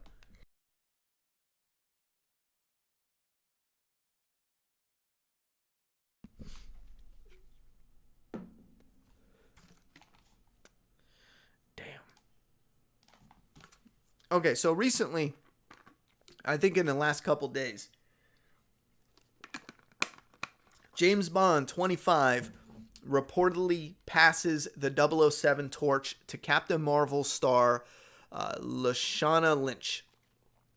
I don't know anything about Lashana here, if she's any good. I didn't watch Captain Marvel. I can't recognize her from anything. I thought Idris Elba would have been fucking great. You know what I mean? I fucking like Idris Elba. I fucking like him, yo. Especially from The Wire. The Wire was the first thing I saw him do. And I was like, yo, he's a smooth criminal. Like, fucking literally. Like, literally. Anyway, when it comes to James Bond, this is where it gets tricky, and this is where I will admit, when it comes to the fan aspect of Bond, I don't give a flying fuck. I'm not even that big of a fan on James Bond. I remember when I was younger, James Bond came out, and we used to watch the old ones with, what's his name? Come on, man. Come on, he's got the accent. Holy fuck, he was in Indiana Jones, and he was in a bunch of other things. Hunt for Red October and shit. Somebody, what's his name? Oh my god. He was in Highlander. Holy shit. You guys know who he is, right? He's got that way of talking. We used to watch the older ones, and then Pierce Brosnan got cast for James Bond. And I'll tell you what, I was like, nah. I was not a fan of Pierce. Sean Connery, that's it. Fucking thank you, Joe. Sean Connery. I used to watch the old ones. And then Pierce Brosnan got cast, and I was something about Pierce Brosnan. His charisma did not work for me at all. I could not stand him in any role. He didn't seem like a terrible actor. It was just something about his charisma, and he seemed like he played the same shit all the time. I don't know. It just didn't work for me, no matter what role he did. So when he was James Bond, I was like, oh man. But they had a game out for the N64, GoldenEye, which was the bomb. So we ended up watching James Bond. We ended up playing a video game. And again, when it was Pierce Brosnan. And it, I just didn't care for it. And now that I think back, I think there was even some badass women that helped Bond too. Wasn't there an Asian chick that was helping him out, Pierce Brosnan, in one? Anyway, so I could care less about that. And then Daniel Craig came. And it was the first one, or was it Casino Royale? I was digging it. I was like, oh shit. I like Daniel Craig from a number of different things. I thought he had some great charisma. He was in Road to Perdition. He was great in that. He was in another weird one where he was a prisoner, and I think it was Capote or something. He was this writer's lover, prisoner lover, but it was a weird movie. You know what I'm saying? It was shot. I don't know. Even the guy, the way he acted was a little bit weird. The writer, not the prisoner. And it was about a murder and shit. So I liked his range. Daniel Craig did a great job. He was real good, right? So I liked him as James Bond a lot. And his charisma on the role. Now, some of the scenes got a little weird. They hired that guy from No Country for Old Men, which I fucking love that movie. They hired this guy. and was like hitting his balls or something. No, what did he do? He slapped James Bond's balls, or maybe that's a different scene. But then it got like real weird, like he was hitting on him. I didn't know if it was like I don't know. I thought it was just fucking weird because it's not. I don't know. I think he did hit his balls, but then James Bond was flirting with the guy even back, which it's Bond. I think it flirts with everybody, but it was just weirdly done. Because it was kind of like borderline where they didn't want to go too far with it, but they wanted to put some in, so it hit that weird point for me where I was just like, either make a statement or fucking shit or get off the pot, homie. Anyway, so keep in mind, if the right person is in the role, I will go see a James Bond movie, but I'm not a fan of the Bond franchise. I could care less. Now, they're saying they're going to cast Lashana Lynch. My only questions are, can she act? Is she good? Does she have range? Does she have the capability as far as athletic? Can she sell it? Because there's some shit Daniel Craig did where he had to sell it, especially looking the part. I mean, he looked jacked. He looked more jacked in Bond than some of the other roles. And at first I was like, yeah, Larry, I might have seen him in some other ones where he didn't look as big or as jacked. So can she sell that aspect, or is this Bond gonna more of a spy or more with instruments or you know what I'm saying, like guns and tasers and shit like that? Cause if you're having a female character that's taking on the biggest and the baddest and you don't sell it right, I don't know if it's gonna work. But again, so I'm just putting that out there. When it comes to the franchise, I personally don't care. So if you're saying you're getting rid of Bond and bringing this, is she definitely coming in? I think it's something like they're bringing this actor in for 007, but not actually as Bond. So she's not Bond, but she's going to be 007. Which that sounds so fucking stupid. Anyway, Bond is 007. It doesn't matter. So for this, I don't care. She just gets the moniker 007.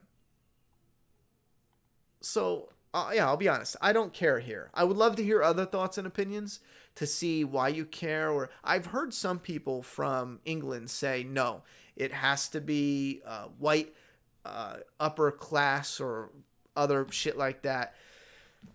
I don't really care. I mean, I would have been fine with Idris Elba.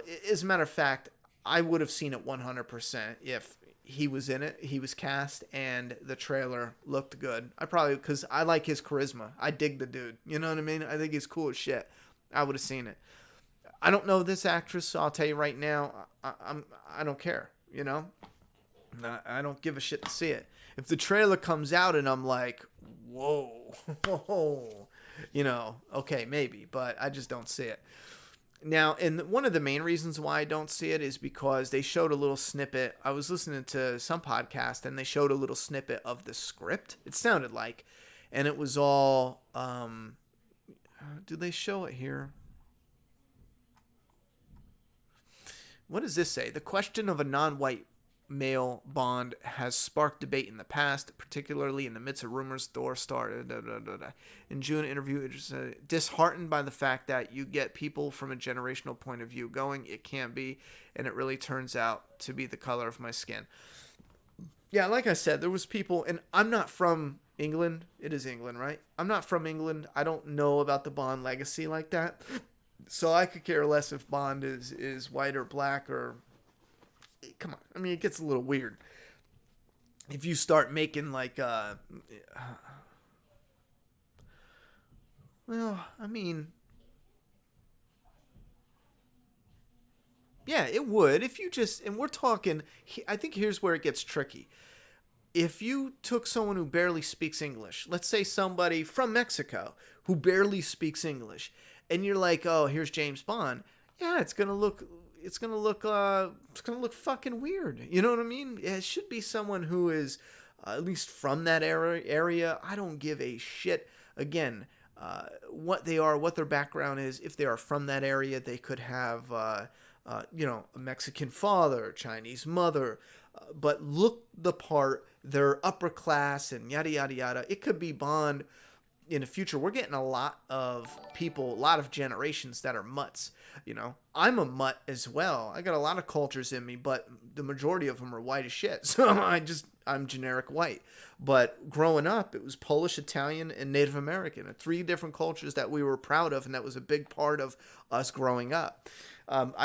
Culture is important to me. I mean, I grew up with 3 of them, and I love it. It was a huge part of your life with the food and certain traditions and this, that, and the third. So I don't know. Let me see what you guys have to say, because like I said, I really don't care as long as they sell it overall. Somebody left a dono here. Chris Stanley with a $10 dono. Your thoughts on a female Bond? Seriously. Well, here's where it gets tricky with the female part. They need to be able to sell it, and not just the generic Hollywood, a couple stunt men who are doing fake hits, and then there's ways to do it, and then there's just ways where it just looks like they're dancing and they're not fighting. The Following with Kevin Bacon. I watched the first 2 seasons. I think I liked it. And again, and this is what I think the world is. This is why the world is fucked up. I don't hate people who want a male Bond. I don't think you're a chauvinist. I don't think you're a misogynist. If you want a male Bond for whatever reason, fuck it. You know what I'm saying? If you come outright and you're like, women should only be in the kitchen and blah, blah, blah, blah, blah. Yeah, I don't agree with you. I got a lot of important women in my life, and I have, as a father of a daughter, I'll be goddamned if my daughter's going to be relegated to the kitchen. Fuck out of here. As a matter of fact, I bet you $1 million right here and now. If, I don't have a son, and I'm probably not having another kid, mainly because I'm done. I don't think I can do it. But my daughter, if she grows up and gets married, I'll tell you this right now, the guy's taking her fucking name. Bet on it, because he's either gonna disappear or agree to that, or fucking get out of here. I don't care how that sounds. Our name is carrying on.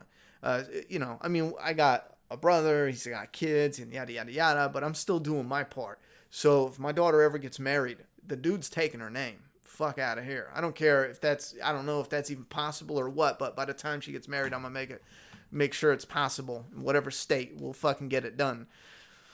So I don't agree with outright misogyny and even racism for that matter. I don't agree with any of that. But my point is, Hollywood is using these labels to people who aren't outright misogynists, and that's where it gets fucked up. 4 scores and 7 beers ago with a $10 dono. Looking forward to our interview. Cheers. Yeah, we're gonna have to get in touch. I'm trying to talk to John about it. He just scheduled it a little too early. I'm literally in the middle of moving, and we almost didn't even get home tonight. But I am talking with him. I'll get in touch with you. I would love to do an interview. I haven't even had a chance to check out your channel yet. I pulled it up and subscribed to it so I can, get something set up. But John just told me about you, I think like yesterday, you and the channel and an interview opportunity. But you're going to have to give me some breathing room, because he said this week, and immediately my gut turned sour. I don't want to, tell him no. He's looking out and trying to help out and yada, yada, yada. But at the same time, he couldn't have picked a worse week. I'm legit all week. We're an hour away from where I live now, in an area that doesn't even have internet reception yet until the 30th. And we're cleaning and moving and all this other shit. So I will be in touch, though. But thank you very much for the dono. Appreciate that.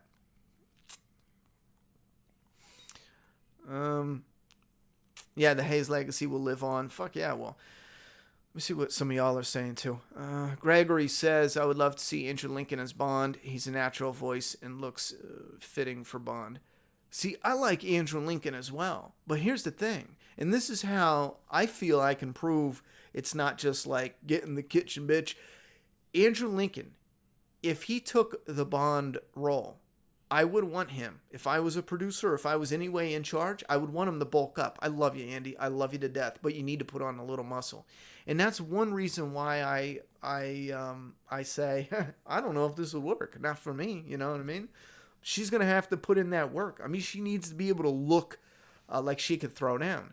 And I got, oh my God, 2 or 3 friends that were, really interested in the MMA, going to matches. We've gone to gyms and sparring gyms. I've met females who were in it to win it. And there's some women who punch hard, hit hard. I've seen them in real life, felt the fucking thunder when they're hitting the bags and training and shit like that. There's some women that will get it in. Like, they'll fucking get it in. You know what I mean?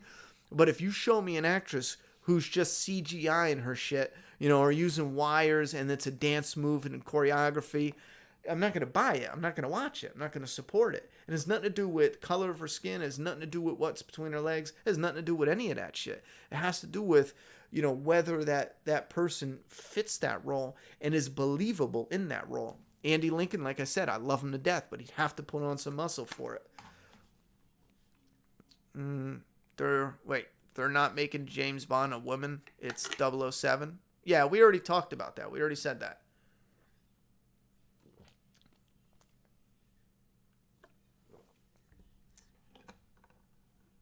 I want a DNA test. Who said that?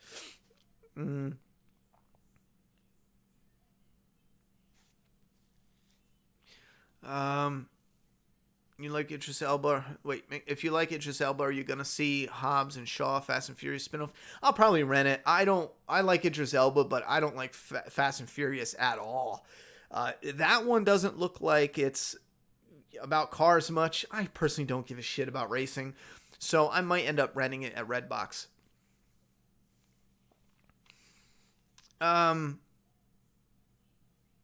Yeah, Muse. Muse says, "Can't people give the actress a chance before poo-pooing the role?" Well, I mean, this is where it gets tricky. If the person clearly doesn't look like it, I don't care how much acting they do. If they don't look like they can handle the fights that they're in, the predicaments that they're in, I don't care how much. Again, I think Andrew Lincoln is one of the best actors, currently in the biz. I wouldn't want him as Bond unless he bulked up and looked like he can take a whooping and give a whooping. It has nothing to do with the acting at all. Who gives a shit about the acting? They need to physically look. And we're talking about, for this, acting is extremely important. Well, we're talking for the physicality of the role. And this is just for discussion's sake,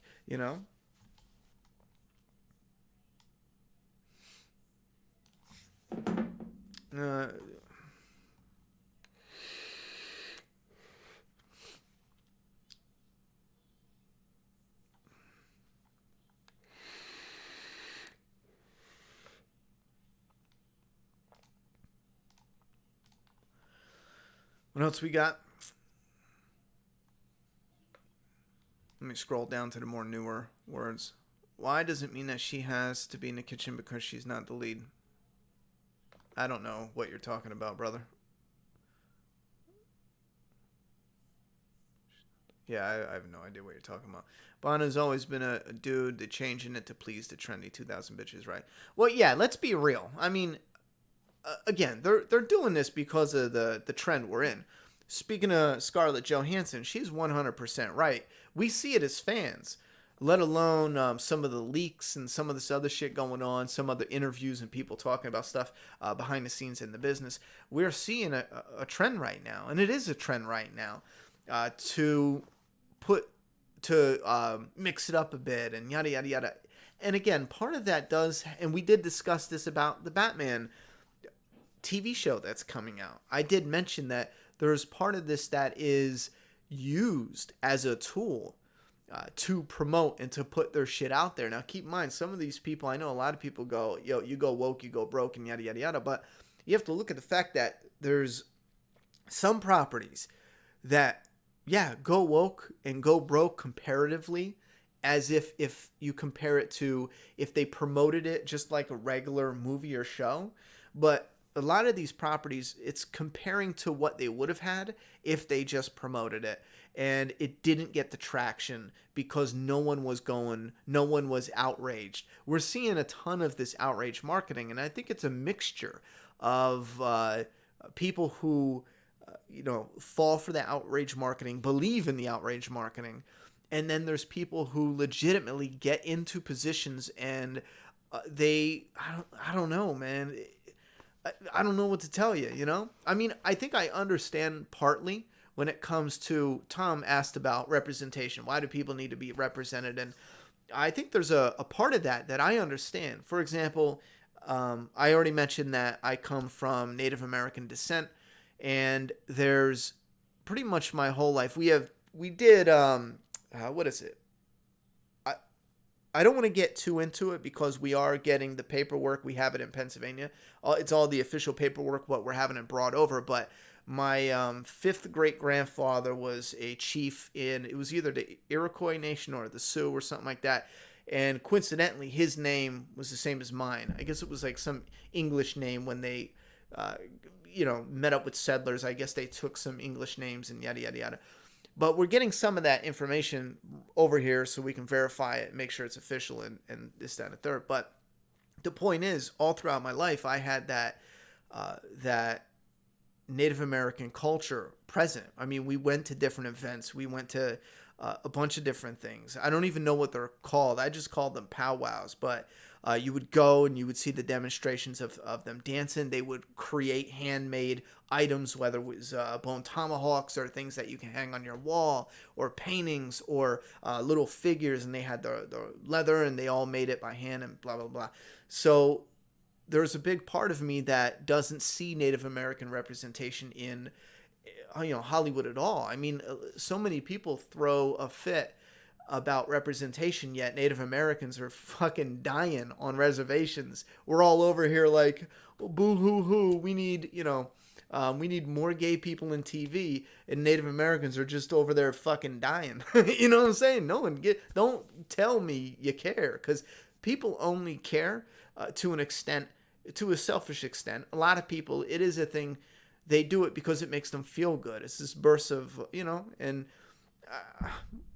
we all do things in a selfish way because it makes us feel good. But there's a part of me when I was doing Doomsday Kingdom that I thought, well, there's not a lot of representation.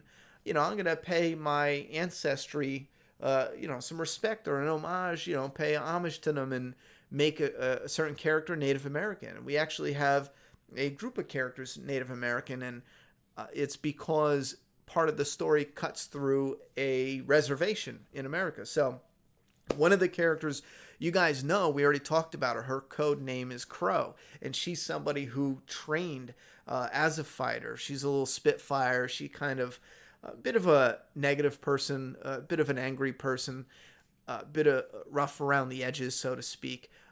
But she, is a beast when it comes to the crossbow, or to the bow and arrow, not a crossbow. She uses it just like how they used to use it like hundreds of years ago, which is fucking vicious.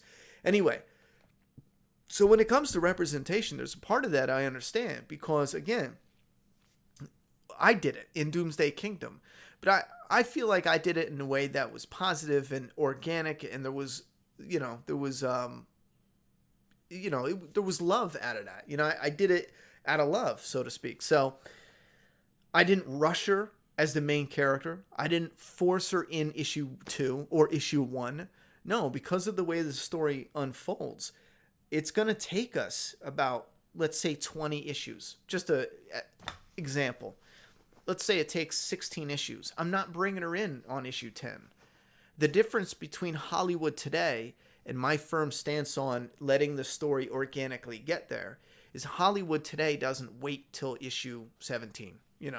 They'll say, we're putting her in episode 2 tomorrow. We're making her the lead. We're doing this. We're doing this. And a big part of that has to do with, look at me. I'm in that club. I'm doing something. Oh, I feel so good. You know what I'm saying? A big part of that has to do with people feeling good because they're doing shit like that. I don't need to feel good. I know I'm not racist. I know I'm not a dog to women. You know what I'm saying? I know I respect people based on their individual characteristics of who they are as a person. I said that backwards, but you guys know what I mean. Not just their individual characteristics, but the content of their character. That's a better way to put it. I'll use the words of a better man. That's a better way to put it. So I don't have to run out to the internet and say, look at me, I did the Doomsday Kingdom and Tristan is gay. He's gay as shit. I don't got to do that because the story unfolds organically. Anyway, organically, that's the key to everything. I think more people need to do it organically. And you know what? I do feel, and I still have hope, that once we get over this hump, and we're in a hump right now, where it is a trend. And again, I fall back, and I hope it is, and I fall back on what Scarlett Johansson is saying, but it is a trend, and I feel like it will start to die out because what happens? I know a lot of people are like, oh, they're making women into, Bond, a female this, a black Ariel. And again, the black Ariel thing, I'll say, I don't care. You guys can put thoughts and opinions down below on why it goes against it. But I was a boy, but I still grew up with Little Mermaid. I might have watched it 4 or 5 times for sure. I thought it was all right. I wouldn't put it on every day, but I might have watched it about 4 times. I don't know what it matters if she's black or not. I mean, I still think she should have red hair. Come on, that's part of her image, I personally don't know what it matters. So maybe some people out there could tell me why it would matter. I'm trying to think. I don't know why it matters. Even if they, cast her whole family, how isn't it just her father? Is her mother even in it? I'm not sure, but I don't care if Ariel from Little Mermaid is black. Let me circle back around to my main point though. I think we need, wait for it, I think we need a female Bond. I think we need to keep pushing for Hollywood to make all their characters female. Female fucking John Wick. For part 5, just give it to a girl. For whatever, I beg you, everyone should get behind female first for fucking everything when it comes to Hollywood. Because that's the only way we're going to get over this trend. Right now, it's a trend. And it is, or when it hits the point where people get sick of it because that's all they get, they'll lose their fucking taste for it and they'll start hopefully going back to just making stories, Because keep in mind, once the world has the checkbox of this and this and this representation in every movie and every show and every this and every that, there's going to be a person who makes something that is just great. And you know what? It might not have a gay character in it. It might not have a white character in it. It might not have a fucking woman in it. You know what I mean? It might not have this or this or this, any one of those boxes. And people are going to go nuts because it's going to be simply a passion project that's telling a great story. Hollywood's going to see that money coming in, and then they're going to finally, and again, this is after that trend fades, and we're going to get back to just making good stories and movies. I think representation is fine. Forced representation is where we hit a problem. And the bigger problem is you can't even talk about it because just saying there's an actual thing between representation and diversity, which is not a bad thing. You hear diversity nowadays. Even me, I think, oh, here we fucking go. And I'm the one who says diversity is not a bad thing. Diversity is a positive thing. Even before people were going nuts with diversity this and fucking this and that. Even before when I was a kid and didn't even know how to write good stories, I was looking for the diversity simply because variety is better than everyone being the same. Who likes a story when everyone's the same? Nobody. So you get all this. And it's good with fleshing out the characters because they need to be different from the other characters. So diversity is good, but there's a difference between diversity and organic diversity. There's a difference between, we're going to call it that, because when you say forced diversity, people think or they accuse you of just, putting forced in there because you're secretly some racist or misogynistic or whatever. Anyway, I'm pretty sure we covered most of... Yeah, I'm pretty sure we covered most of the titles.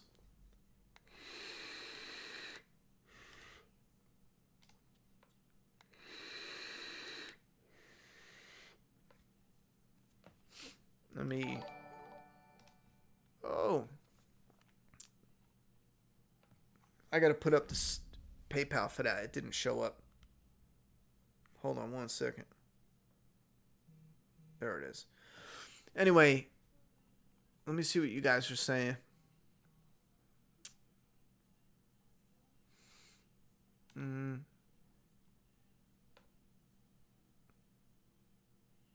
Snowfall is very good, must watch. I don't know what that is. TV show Banshee had some good Native American characters. I hear about Banshee. I saw one of the fight scenes. I'm going to have to check that out. Can we talk about how Terminator Dark Fate looks like a letdown already? Yeah, it does look like a letdown. I'm still waiting for a little more trailers, but the original trailer didn't wow me simply because the effects look outdated. It looks slapped together. Side note, I love that Ronnie is moving his face away from ScarJo slowly. Yeah, I don't know what it is. Listen, and I don't say this to be mean, but Scarlett Johansson just wasn't my cup of tea. Not originally. I mean, but her in this scene, I don't know. Maybe it's the New Yorker attitude in her, but not just this scene, this movie. I don't even know what the point of this movie was. It was just some dude who likes, I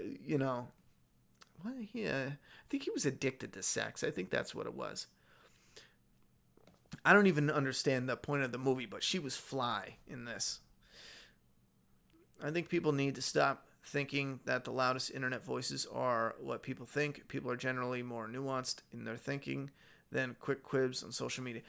See, another thing too, social media isn't, or I don't think it can be like what the real world is. You know what I mean? I don't think it can be that at all, because what I experience out in the real world is the exact opposite of social media. It's the exact opposite. And I only recently started noticing this because you see so much crazy shit on social media. And then you go out and about in the real world and it's just normal people getting along through their day.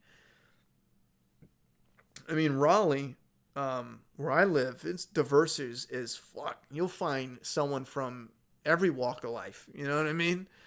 And no one's out there bickering or fighting. Everyone's, you got to smile, hold the door open, and it is what it is. Everyone's just, everyone's just hustling for their money for that day, doing their own thing. That's it. You know what I'm saying? That's life.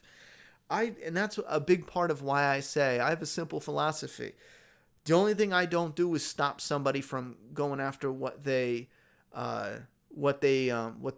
them happy, like the pursuit of happiness.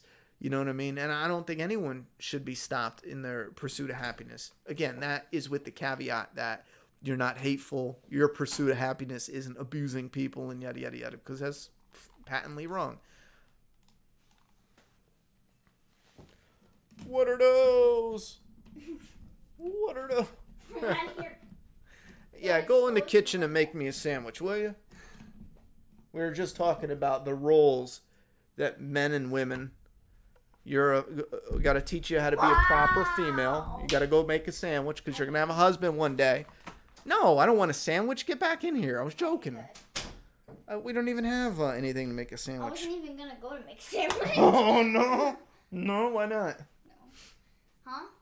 Because I didn't want to. All right, fine. Whatever, bro. Dad.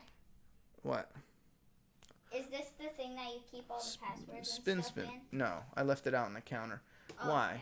I need to get it. For what? Security code. Oh, bring it here. I'll show you what it is. Hold on. Spin left a dono, but there's no comment on it. Spin donated $10. These are fictional characters, people. Let's move on. Love you, Ronnie. Well, Spin, we can't move on. That's the whole topic. Well, unless you mean something in particular in the chat that I didn't see, but yeah, we can't move on because that's the topic. It's kind of the main topic of what we discussed, which is on accident. This is hold on. This is what happened to be popular over the last few days. Nothing we can do about that. Can't pick and choose it, but it dies down. It's this last line.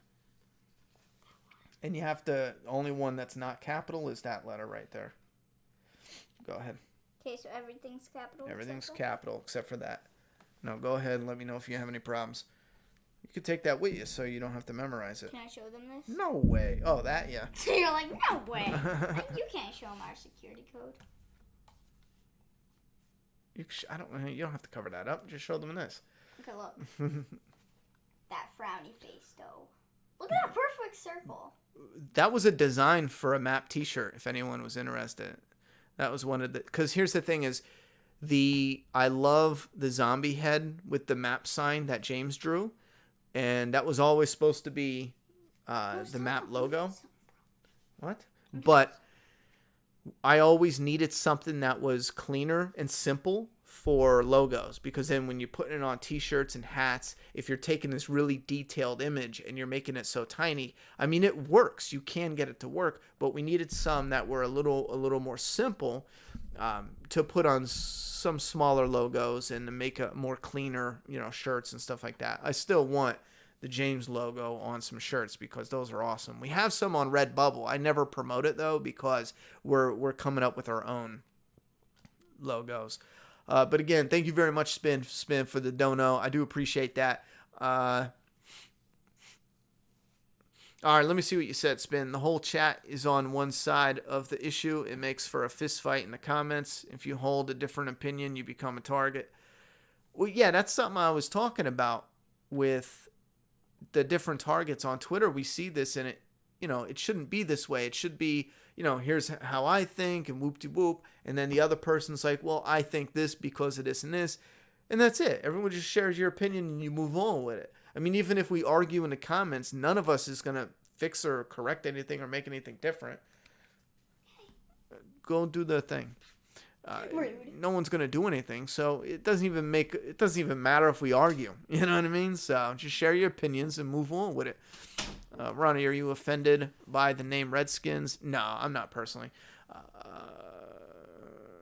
I'm trying to even think. Because I got a couple fucked up stories about, and I call them real Native Americans because, I appreciate the culture and I'm a descendant, but I don't look Native American. I'm white as shit. And, I know some people who are actually like full-blooded Native Americans who... There was a situation where some white girl, this is fucking ridiculous. Some white girl was in a gas station, and this was like Pennsylvania, off a beaten road. We were driving to, I don't even know where, like fucking Maryland, or we were driving somewhere. It might have been Johnstown, Pennsylvania. We were driving somewhere where it took like 5 hours to get to, and we were on some type of wooded area out in the middle of nowhere. It was this gas station where this white girl was throwing a fit about these little Native American dolls and knickknacks that the gas station sold. A mom and pop type gas station. And the girl was in there throwing a fit. And just as I was getting ready to leave, and this is way before the internet was psycho with it. This girl was ahead of her time, right? The girl who made the Native American knickknacks and jewelry comes in. And she's 100% Native American, and she does it as a side job to bring in extra income. Picture this.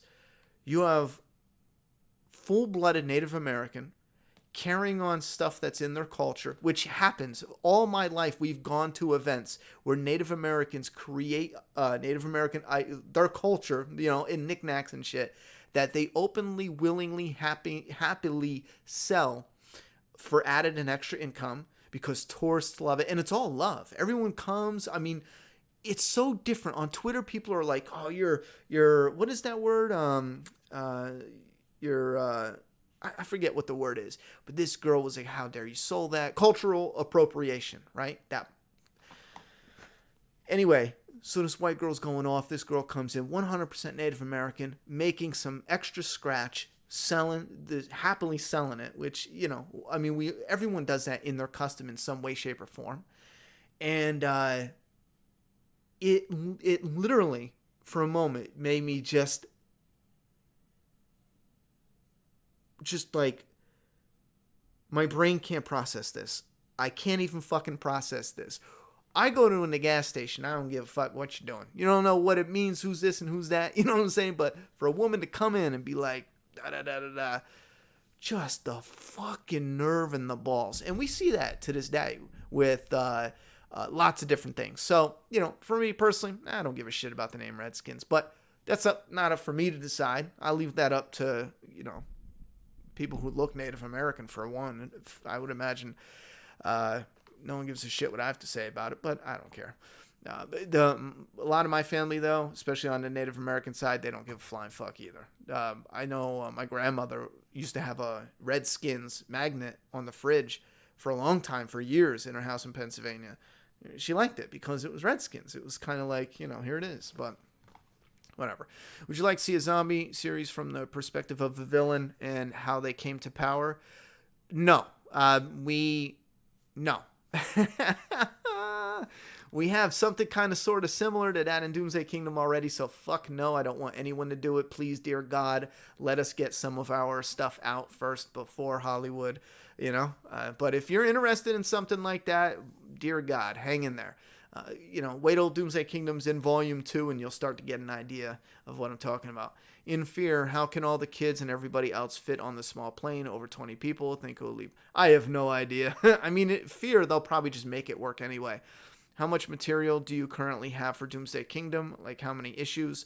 I can definitively say if a publisher came right now and they said, my binder's up there. If a publisher came right now and said, how you could sit down for a month and type up all your scripts, how many do you have? And I could give them about 17 for sure, completely done. Maybe a couple touch-ups and polishes dialogue-wise here and there. And within the binder, we have up to 70-ish roundabout outlined, which it floats because right now, Volume 1, which was issues 1 to 5, originally the amount of story would have been issues 1 to 10. Because we had more stuff like in the bar, there was bank robbers and Katie, and they were separated, and there was this whole the idea with some zombies between glass. Tristan shows up, and then it was the bank robbers, Katie and Tristan, and they were on this scaffolding making their way out. One of them fell into the pit of creeps, and this is where Tristan was looking at him get eaten. It was a slow process because he's got a lot of, you know, stuff on, so he didn't quite get eaten alive quickly, and it was real slow and painful, but they couldn't jump down to get him. So but some of it got mixed and shuffled around and condensed just because we couldn't release on a monthly schedule. If we were releasing on a monthly schedule, things would have been a little more slower going, but because we got to go to a big, you know, gaps in between issues and then work towards monthly or every other month, we just shifted some things around to make it more digestible. But so that kind of slides the gauge. So I'm going to comfortably say, let's say 70 issues outlined. Will Beta fight anyone else? Did you want to say something? Yeah. What? What's up, homie? For the security thing now. Wait, did I ask for the security key? Yeah, that's what that is. What is it saying? Hold on.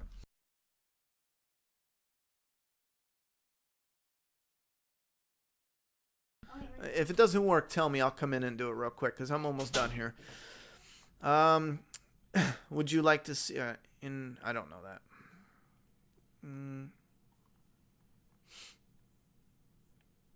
I watched Whiskey Cavalier pilot, such a generic crime show. Only thing I liked about the episode was that they got the rights for an AC/DC song. Yeah. Ronnie, have you read Tim Miller's comments blaming fans as misogynists because of the backlash on the blonde chick taking the lead role. Yeah, we talked about that. You'll have to rewind the video, but we did discuss that a little bit. Again, I read the article, and I don't think they mentioned specifics. It was just kind of general, and I mentioned how some of what he said is problematic, and some of what he said is just very alien, but if he's sitting there reading a lot of negative things, I mean, he's probably just absorbing every negative comment, and he's missing any and all positive comments, but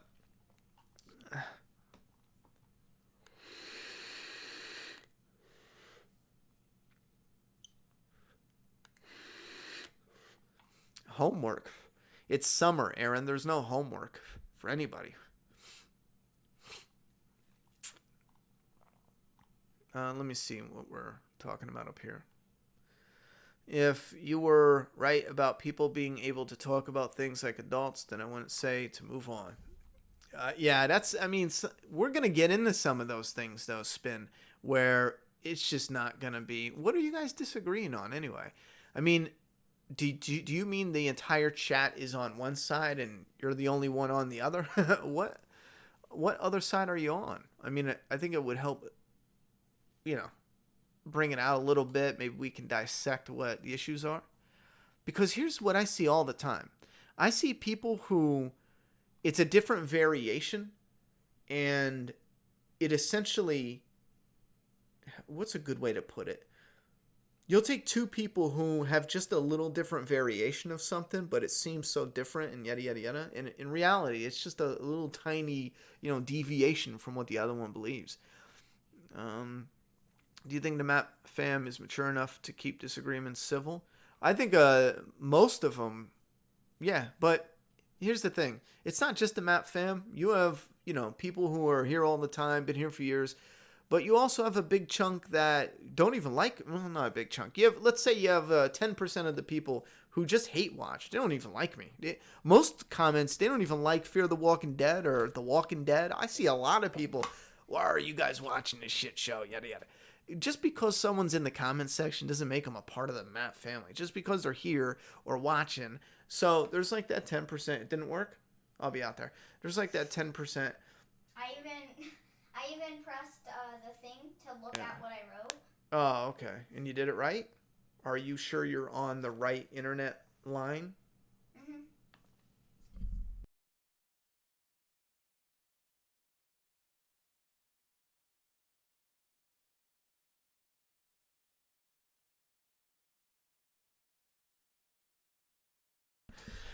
So anyway, so yeah, I think the majority of people here, can just talk, but there is a big chunk. Like somebody sent me, I'll blow your spot up. Somebody sent me a picture of Tom himself. He's in the chat here. Shit talking me like a motherfucker. Someone sent me a picture on Facebook. I guess he was on another channel on some live stream, shit talking my ass off. He's here. He even said, we're really alike 10 comments ago. He was like, oh, we're really alike, and, you're real like me. Yeah, last month, and I didn't even bring it up. I mean, I'm not going to beef. You're here. You said it. I even got the image of my phone. It's saved right in the Facebook messaging. I mean, I don't care. One of your comments was, I have this thing for black women, which I don't understand. I mean, if I pointed out 10 hot white chicks, you wouldn't be like, you have a thing for white chicks. I point out chicks that I think are hot. Who gives a damn? So you'll get people that straight hate you. You'll get people that straight, they hate you today, you're cool tomorrow, or maybe they hate what you said now, but what you said 10 seconds ago, you're cool. So they're bouncing. And then you get people who are just here to chill. And I think the majority is a big chunk that's just here to chill.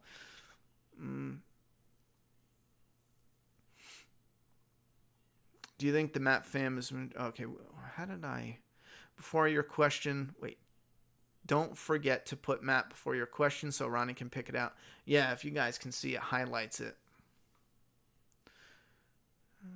To be continued. Good night, everyone. I'm kind of bored and tired. Have a good night, Aaron P.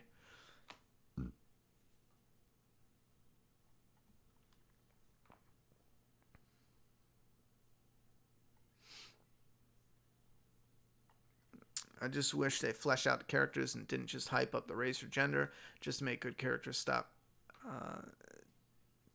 ticking lists. Oh, yeah. Like I said, we'll get there one day. Once they get over this trend, I really believe we'll get there, and we can focus on stories then. It'll probably be a couple more years once we get there.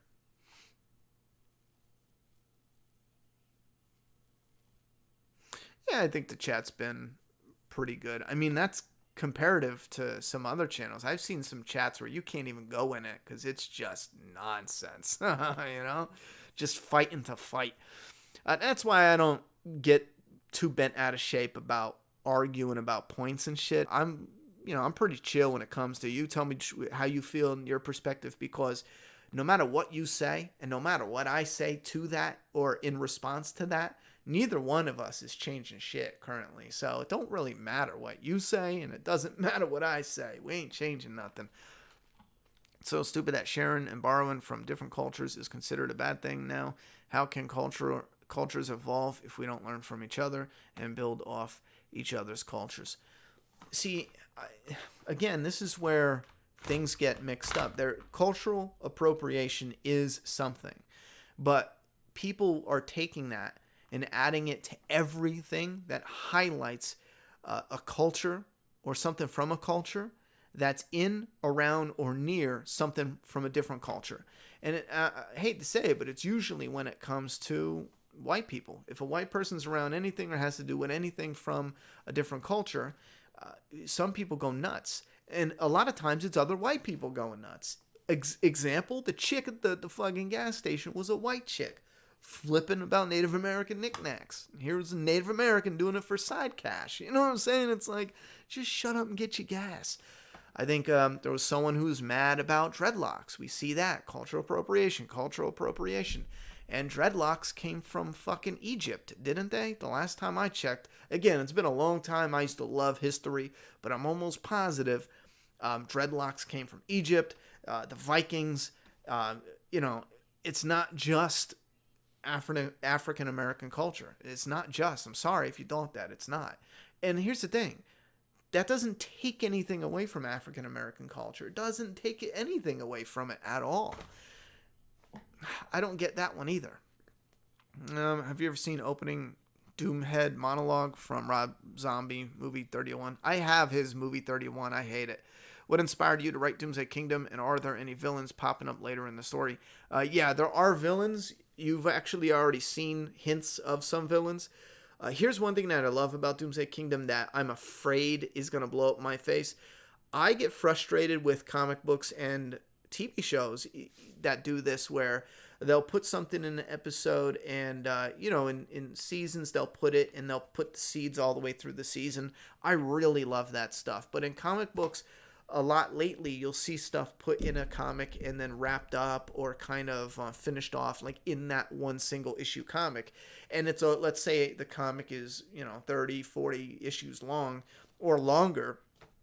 And a lot of the issues or arcs have these small things, and that's it, and it's never heard of again. So in Doomsday Kingdom, you'll see a lot of stuff. You'll put the seeds in, and it'll happen, issues down the road. And then when you go back and read it, you're finding all these little nuggets that are intertwined, and they mean different things down the line. And I feel like it expands upon the whole experience, and it makes it a little more cohesive, a little more fleshed out. It helps when you reread because you pick up on all these things that you thought were just background noise. But when it comes to, what was that one part?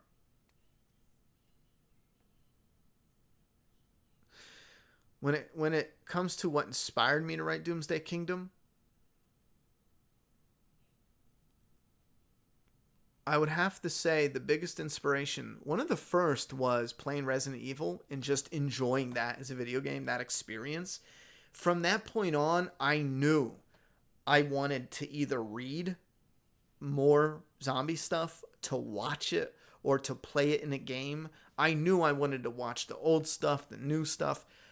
And it was watching the movies. I think it was a combination of Resident Evil gave me that bug. I love the genre, right? And then from that moment on, I started watching movies, and I loved the zombie gore. I loved it, you know?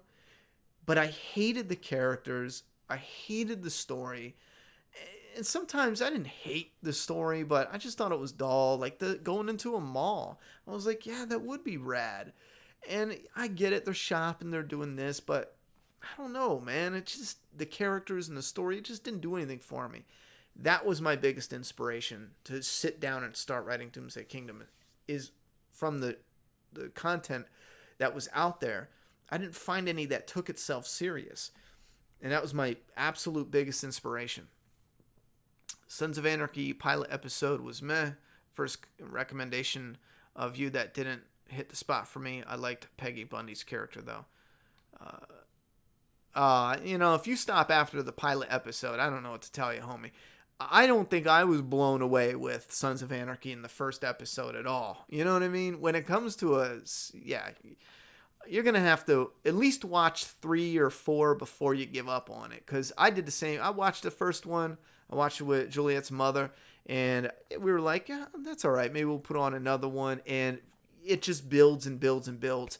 By the time you're done with the whole first season, you're like, I need second season. You know what I mean? I would definitely suggest watching another episode. How do you get to be officially in a tribe? I hear there is a process. I have no idea. You're going to have to Google it. I'm not in a tribe. I'm not trying to be in a tribe. If there's a way and you want to do it, I don't know. Have at it. I missed the Walking Dead comics already. Please, Kirkman, make a new Negan spinoff. Call it Here's Negan Now.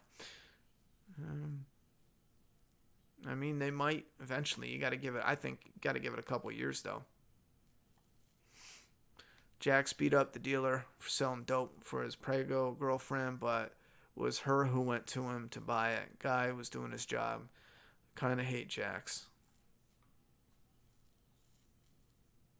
Yeah. Well, what's he going to do? Beat up his wife? She's already in the hospital.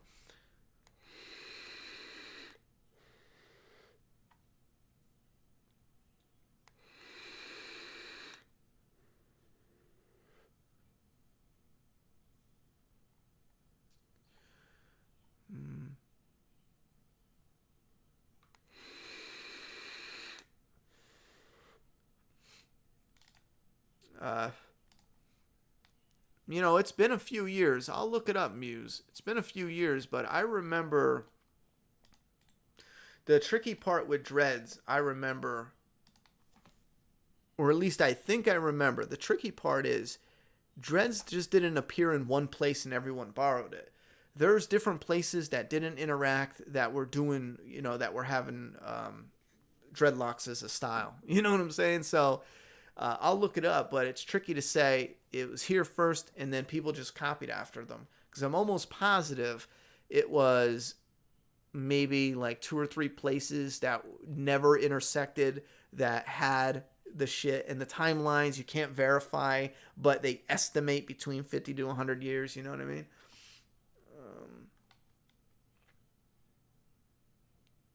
So this is Africa and then Sudan, southern Egypt, originated from the early inhabitants of central Nile River Valley, believed to be one of the earliest cradles of civilization. Yeah, I just have to look that up. I mean, if they're from Egypt, I'll look it up. Wait, group of Africans indigenous to present-day Sudan and southern Egypt. Oh, okay. I read that wrong.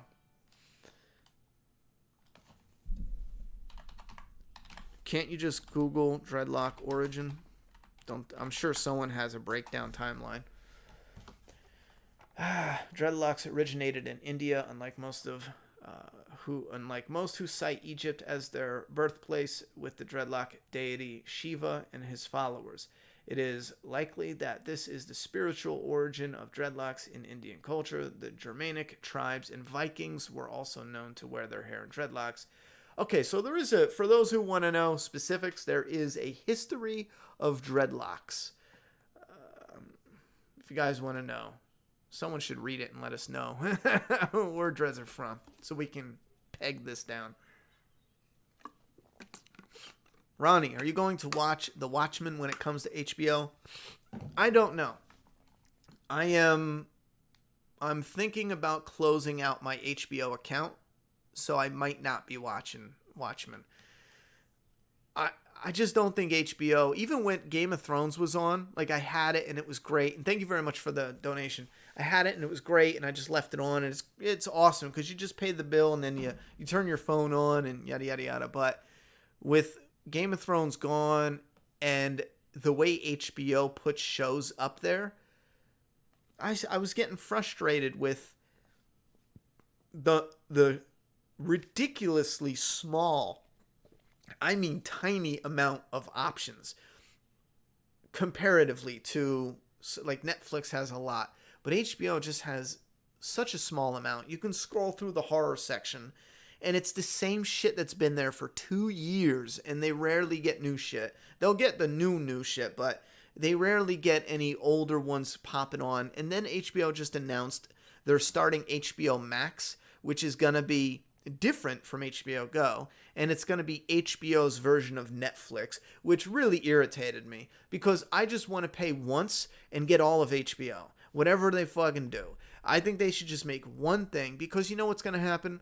I'm gonna cancel HBO Go, and I'm not gonna pay for HBO Max just out of spite.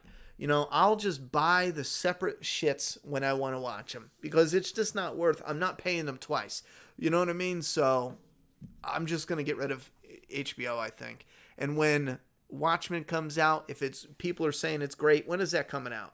I might just wait and binge it on Blu-ray. Cleopatra admired dreads and had a bunch of braided wigs fashioned to look like dreads. Ronnie, answer my question has been the highlight of my day. Thanks, Ron. You the real MVP. Thank you very much, Brandon. I appreciate the support. Yeah, I feel you, Ronnie, but the Nebian, is that how you pronounce it? Egyptians were neighbors.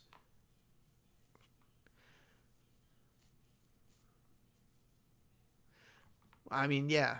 Yeah, I'm not. I mean, listen, if you want to say that 100% from Nibian, then have at it. I'm saying I'll read the article and see, but I remember I did read about History of Dreadlocks once before, and I remembered one of the problems is different areas having it and the different times. It was like from 100 BC to 300 BC. You have that whole big gap, and they know it's around there. You know what I mean? But I'll read up on it. I just, wherever dreads are from, I personally don't care about them being, or I don't agree with them being cultural appropriation.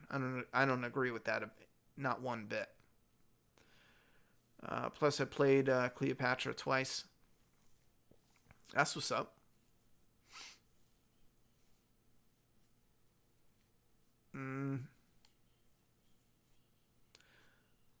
Do you think Maggie's story with Dante will go to Lydia instead since Henry is gone? I don't think it needs to go with anybody.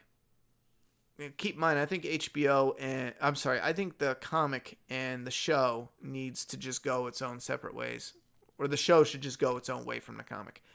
Since you have any HBO account, watch Barry. Such a good TV show. I might watch that before I shut it down.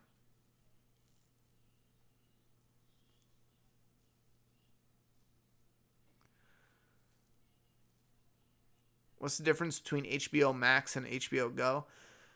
Well, HBO Max isn't out yet, I don't think, but the article I read said HBO Go is like the new shows as they're coming out and yada, yada, yada.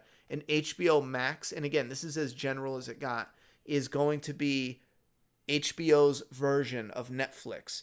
So I guess they'll get licensing to get older movies, and then when movies and shows are done airing their seasons, they'll go over to HBO Max. Again, the reason I'm annoyed is because HBO Max and HBO Go should be the same fucking thing. I'm not paying for two of them. I don't know why HBO would expect people to pay for two. So I guess if you have HBO Go, you can watch the episodes. Like, for example, how's the best way to put this? For example, with HBO Go, it is literally HBO, the channel, on your phone at all times. It's the same as you have an HBO on your TV. When an episode airs brand new at 9 o'clock, I can click on HBO Go at 9 o'clock and watch it immediately. With HBO Max, I think it's going to be the reservoir for everything that's already out, not the new episodes. For everything that's already out, when seasons are done, they'll go off of Go and go over to Max. And again, I'm only speculating, but that's the way the article made it sound. And if that's the case, I'm fucking out of here, you know?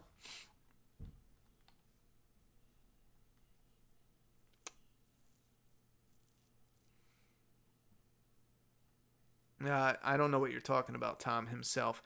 Toggle timestamps in the chat so it'd make it easier for you to situate where you at. I'm not sure what you mean by that. What timestamp would I be putting? I agree with you, Ron. What I'm saying.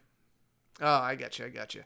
When will Doomsday Kingdom number 5 be here? Oh, I can't even announce that. We got to see how many orders are going to come in for issue 4. We got to do the physical. We don't even have issue 5 drawn yet. So, you know, just wait. We don't even have a release date for physical of issue 4. We know it's coming because we have it done. We're going to send it to the printer soon. Yeah, I don't know about the Egyptian lover. You got me there, fake news. Have you seen the HBO series Spartacus? If not, you should. I checked out some of it. I think I stopped watching it when they changed actors. If you want to see some amazing fight scenes and some great female fight scenes, watch the movie The Night Comes for Us. That sounds real familiar. That sounds really familiar. Have you seen American Psycho? Yes, I have. A lot. Barry is great. It's so creative from what we're used to getting. I love it because it seems low budget. Wait a minute. Is Danny DeVito in that? If he's in that, I'll watch it immediately. I fucking love Danny DeVito. No, it's not Danny DeVito, is it? It's Harry Winkler, isn't it? Wait, like when the chat skips when you're scrolling, if you can see the timestamps. I can only see what you see on the screen. I don't have any timestamps. And I don't know when it's going to skip. YouTube doesn't have a smooth scroll. It's so clunky. If you're like back here and then you scroll down a little, sometimes it'll go, this button is supposed to take you to the bottom, to the fresh comment. But as you're scrolling, sometimes it just goes like this, zoom right to the bottom without you clicking the button. And it jacks you up. But yeah, we do have to wrap this up, though. I didn't mean to talk for so long. Anyway. Yeah, have a good night, Spin. Thank you very much for the support tonight.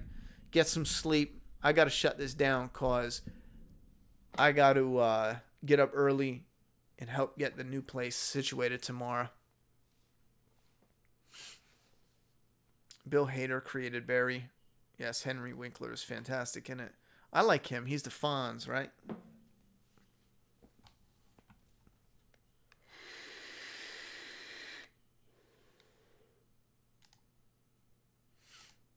putting this idiot in timeout.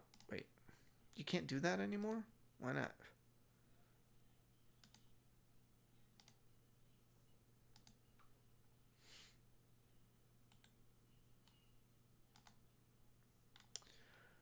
What is YouTube doing?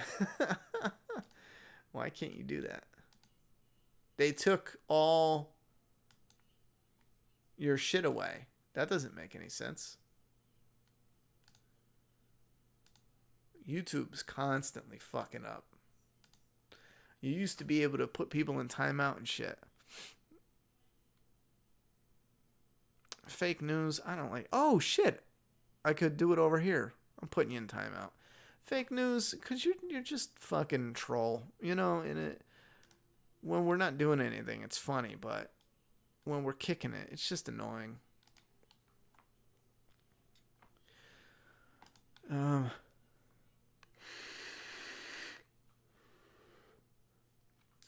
never seen Scream Queens.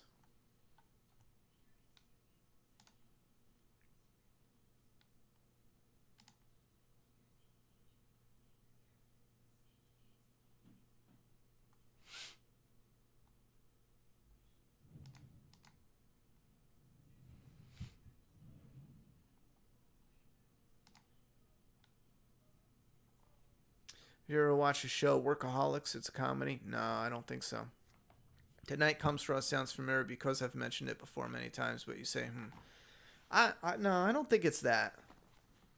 No, I'm not kidding, guys. When I tell you, like I'm not lying when I say like I don't have the time. I have maybe 50 movies people have recommended. I might get to watch like one here and there. I was lucky I had time to watch Stranger Things. I had to watch some of those while I was cooking dinner or cleaning. We have the new place going, And I'm not special. I'm just, this month is probably going to be my busiest month fucking ever. You know what I mean? I got to work to pay the bills, run the channel, and move my whole place, by myself and clean up and yada, yada, yada, for the most part. I got some family helping, like my brother helped me clean a little bit today and shit. But, for the most part, I don't have time to sit down and watch a movie the past few weeks. I probably won't for another month. But once things slow down a little bit, especially for winter, going into winter, things tend to chillax a little. When that happens,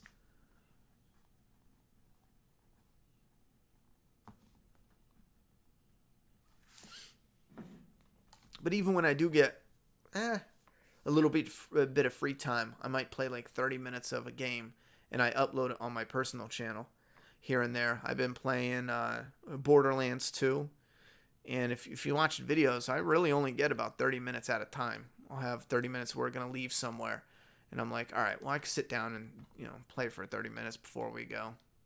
Ever check out Game DayZ? I'm pretty sure that one I looked, but I didn't like it. Click the 3 dots. You can toggle timestamps in the messages.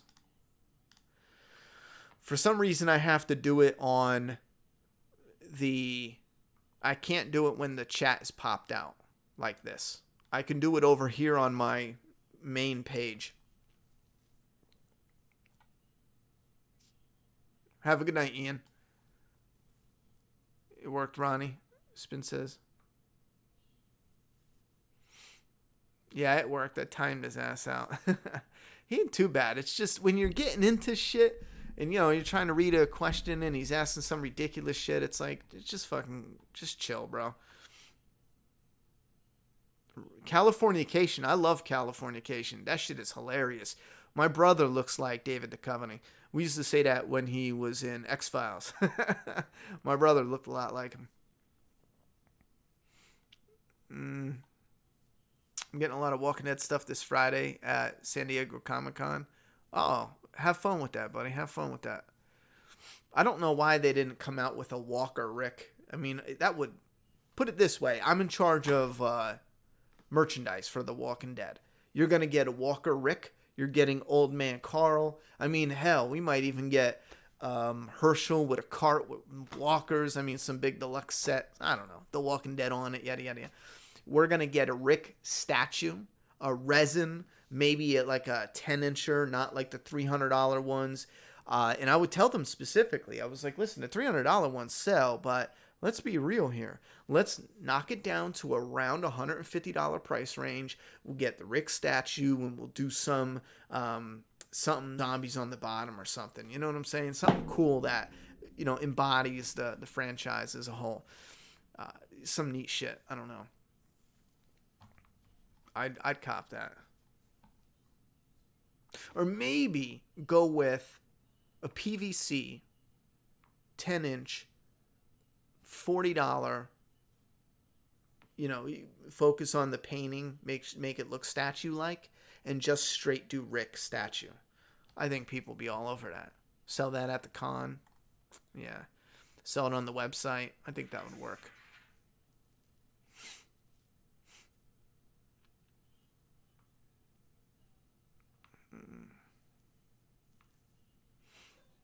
Aaron P. Go to bed and good night. Sometimes you say the dumbest shit. Pre-recorded isn't playing. Yes, it is. Yes, it is. If you're sitting down playing the game and recording it, it's not live. No. But it's not, it's still playing the game. That doesn't make any sense. Unless you're talking to someone else. Then I have no idea what you're talking about. I don't like Mr. Robot. I really liked it, but then season 2 turned me off big time.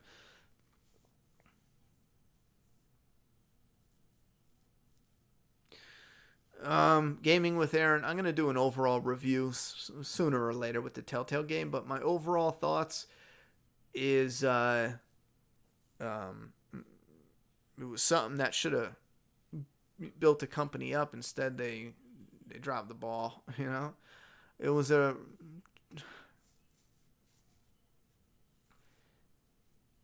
a ball of potential that repeatedly got kicked around and went nowhere. That's what I have to say about it.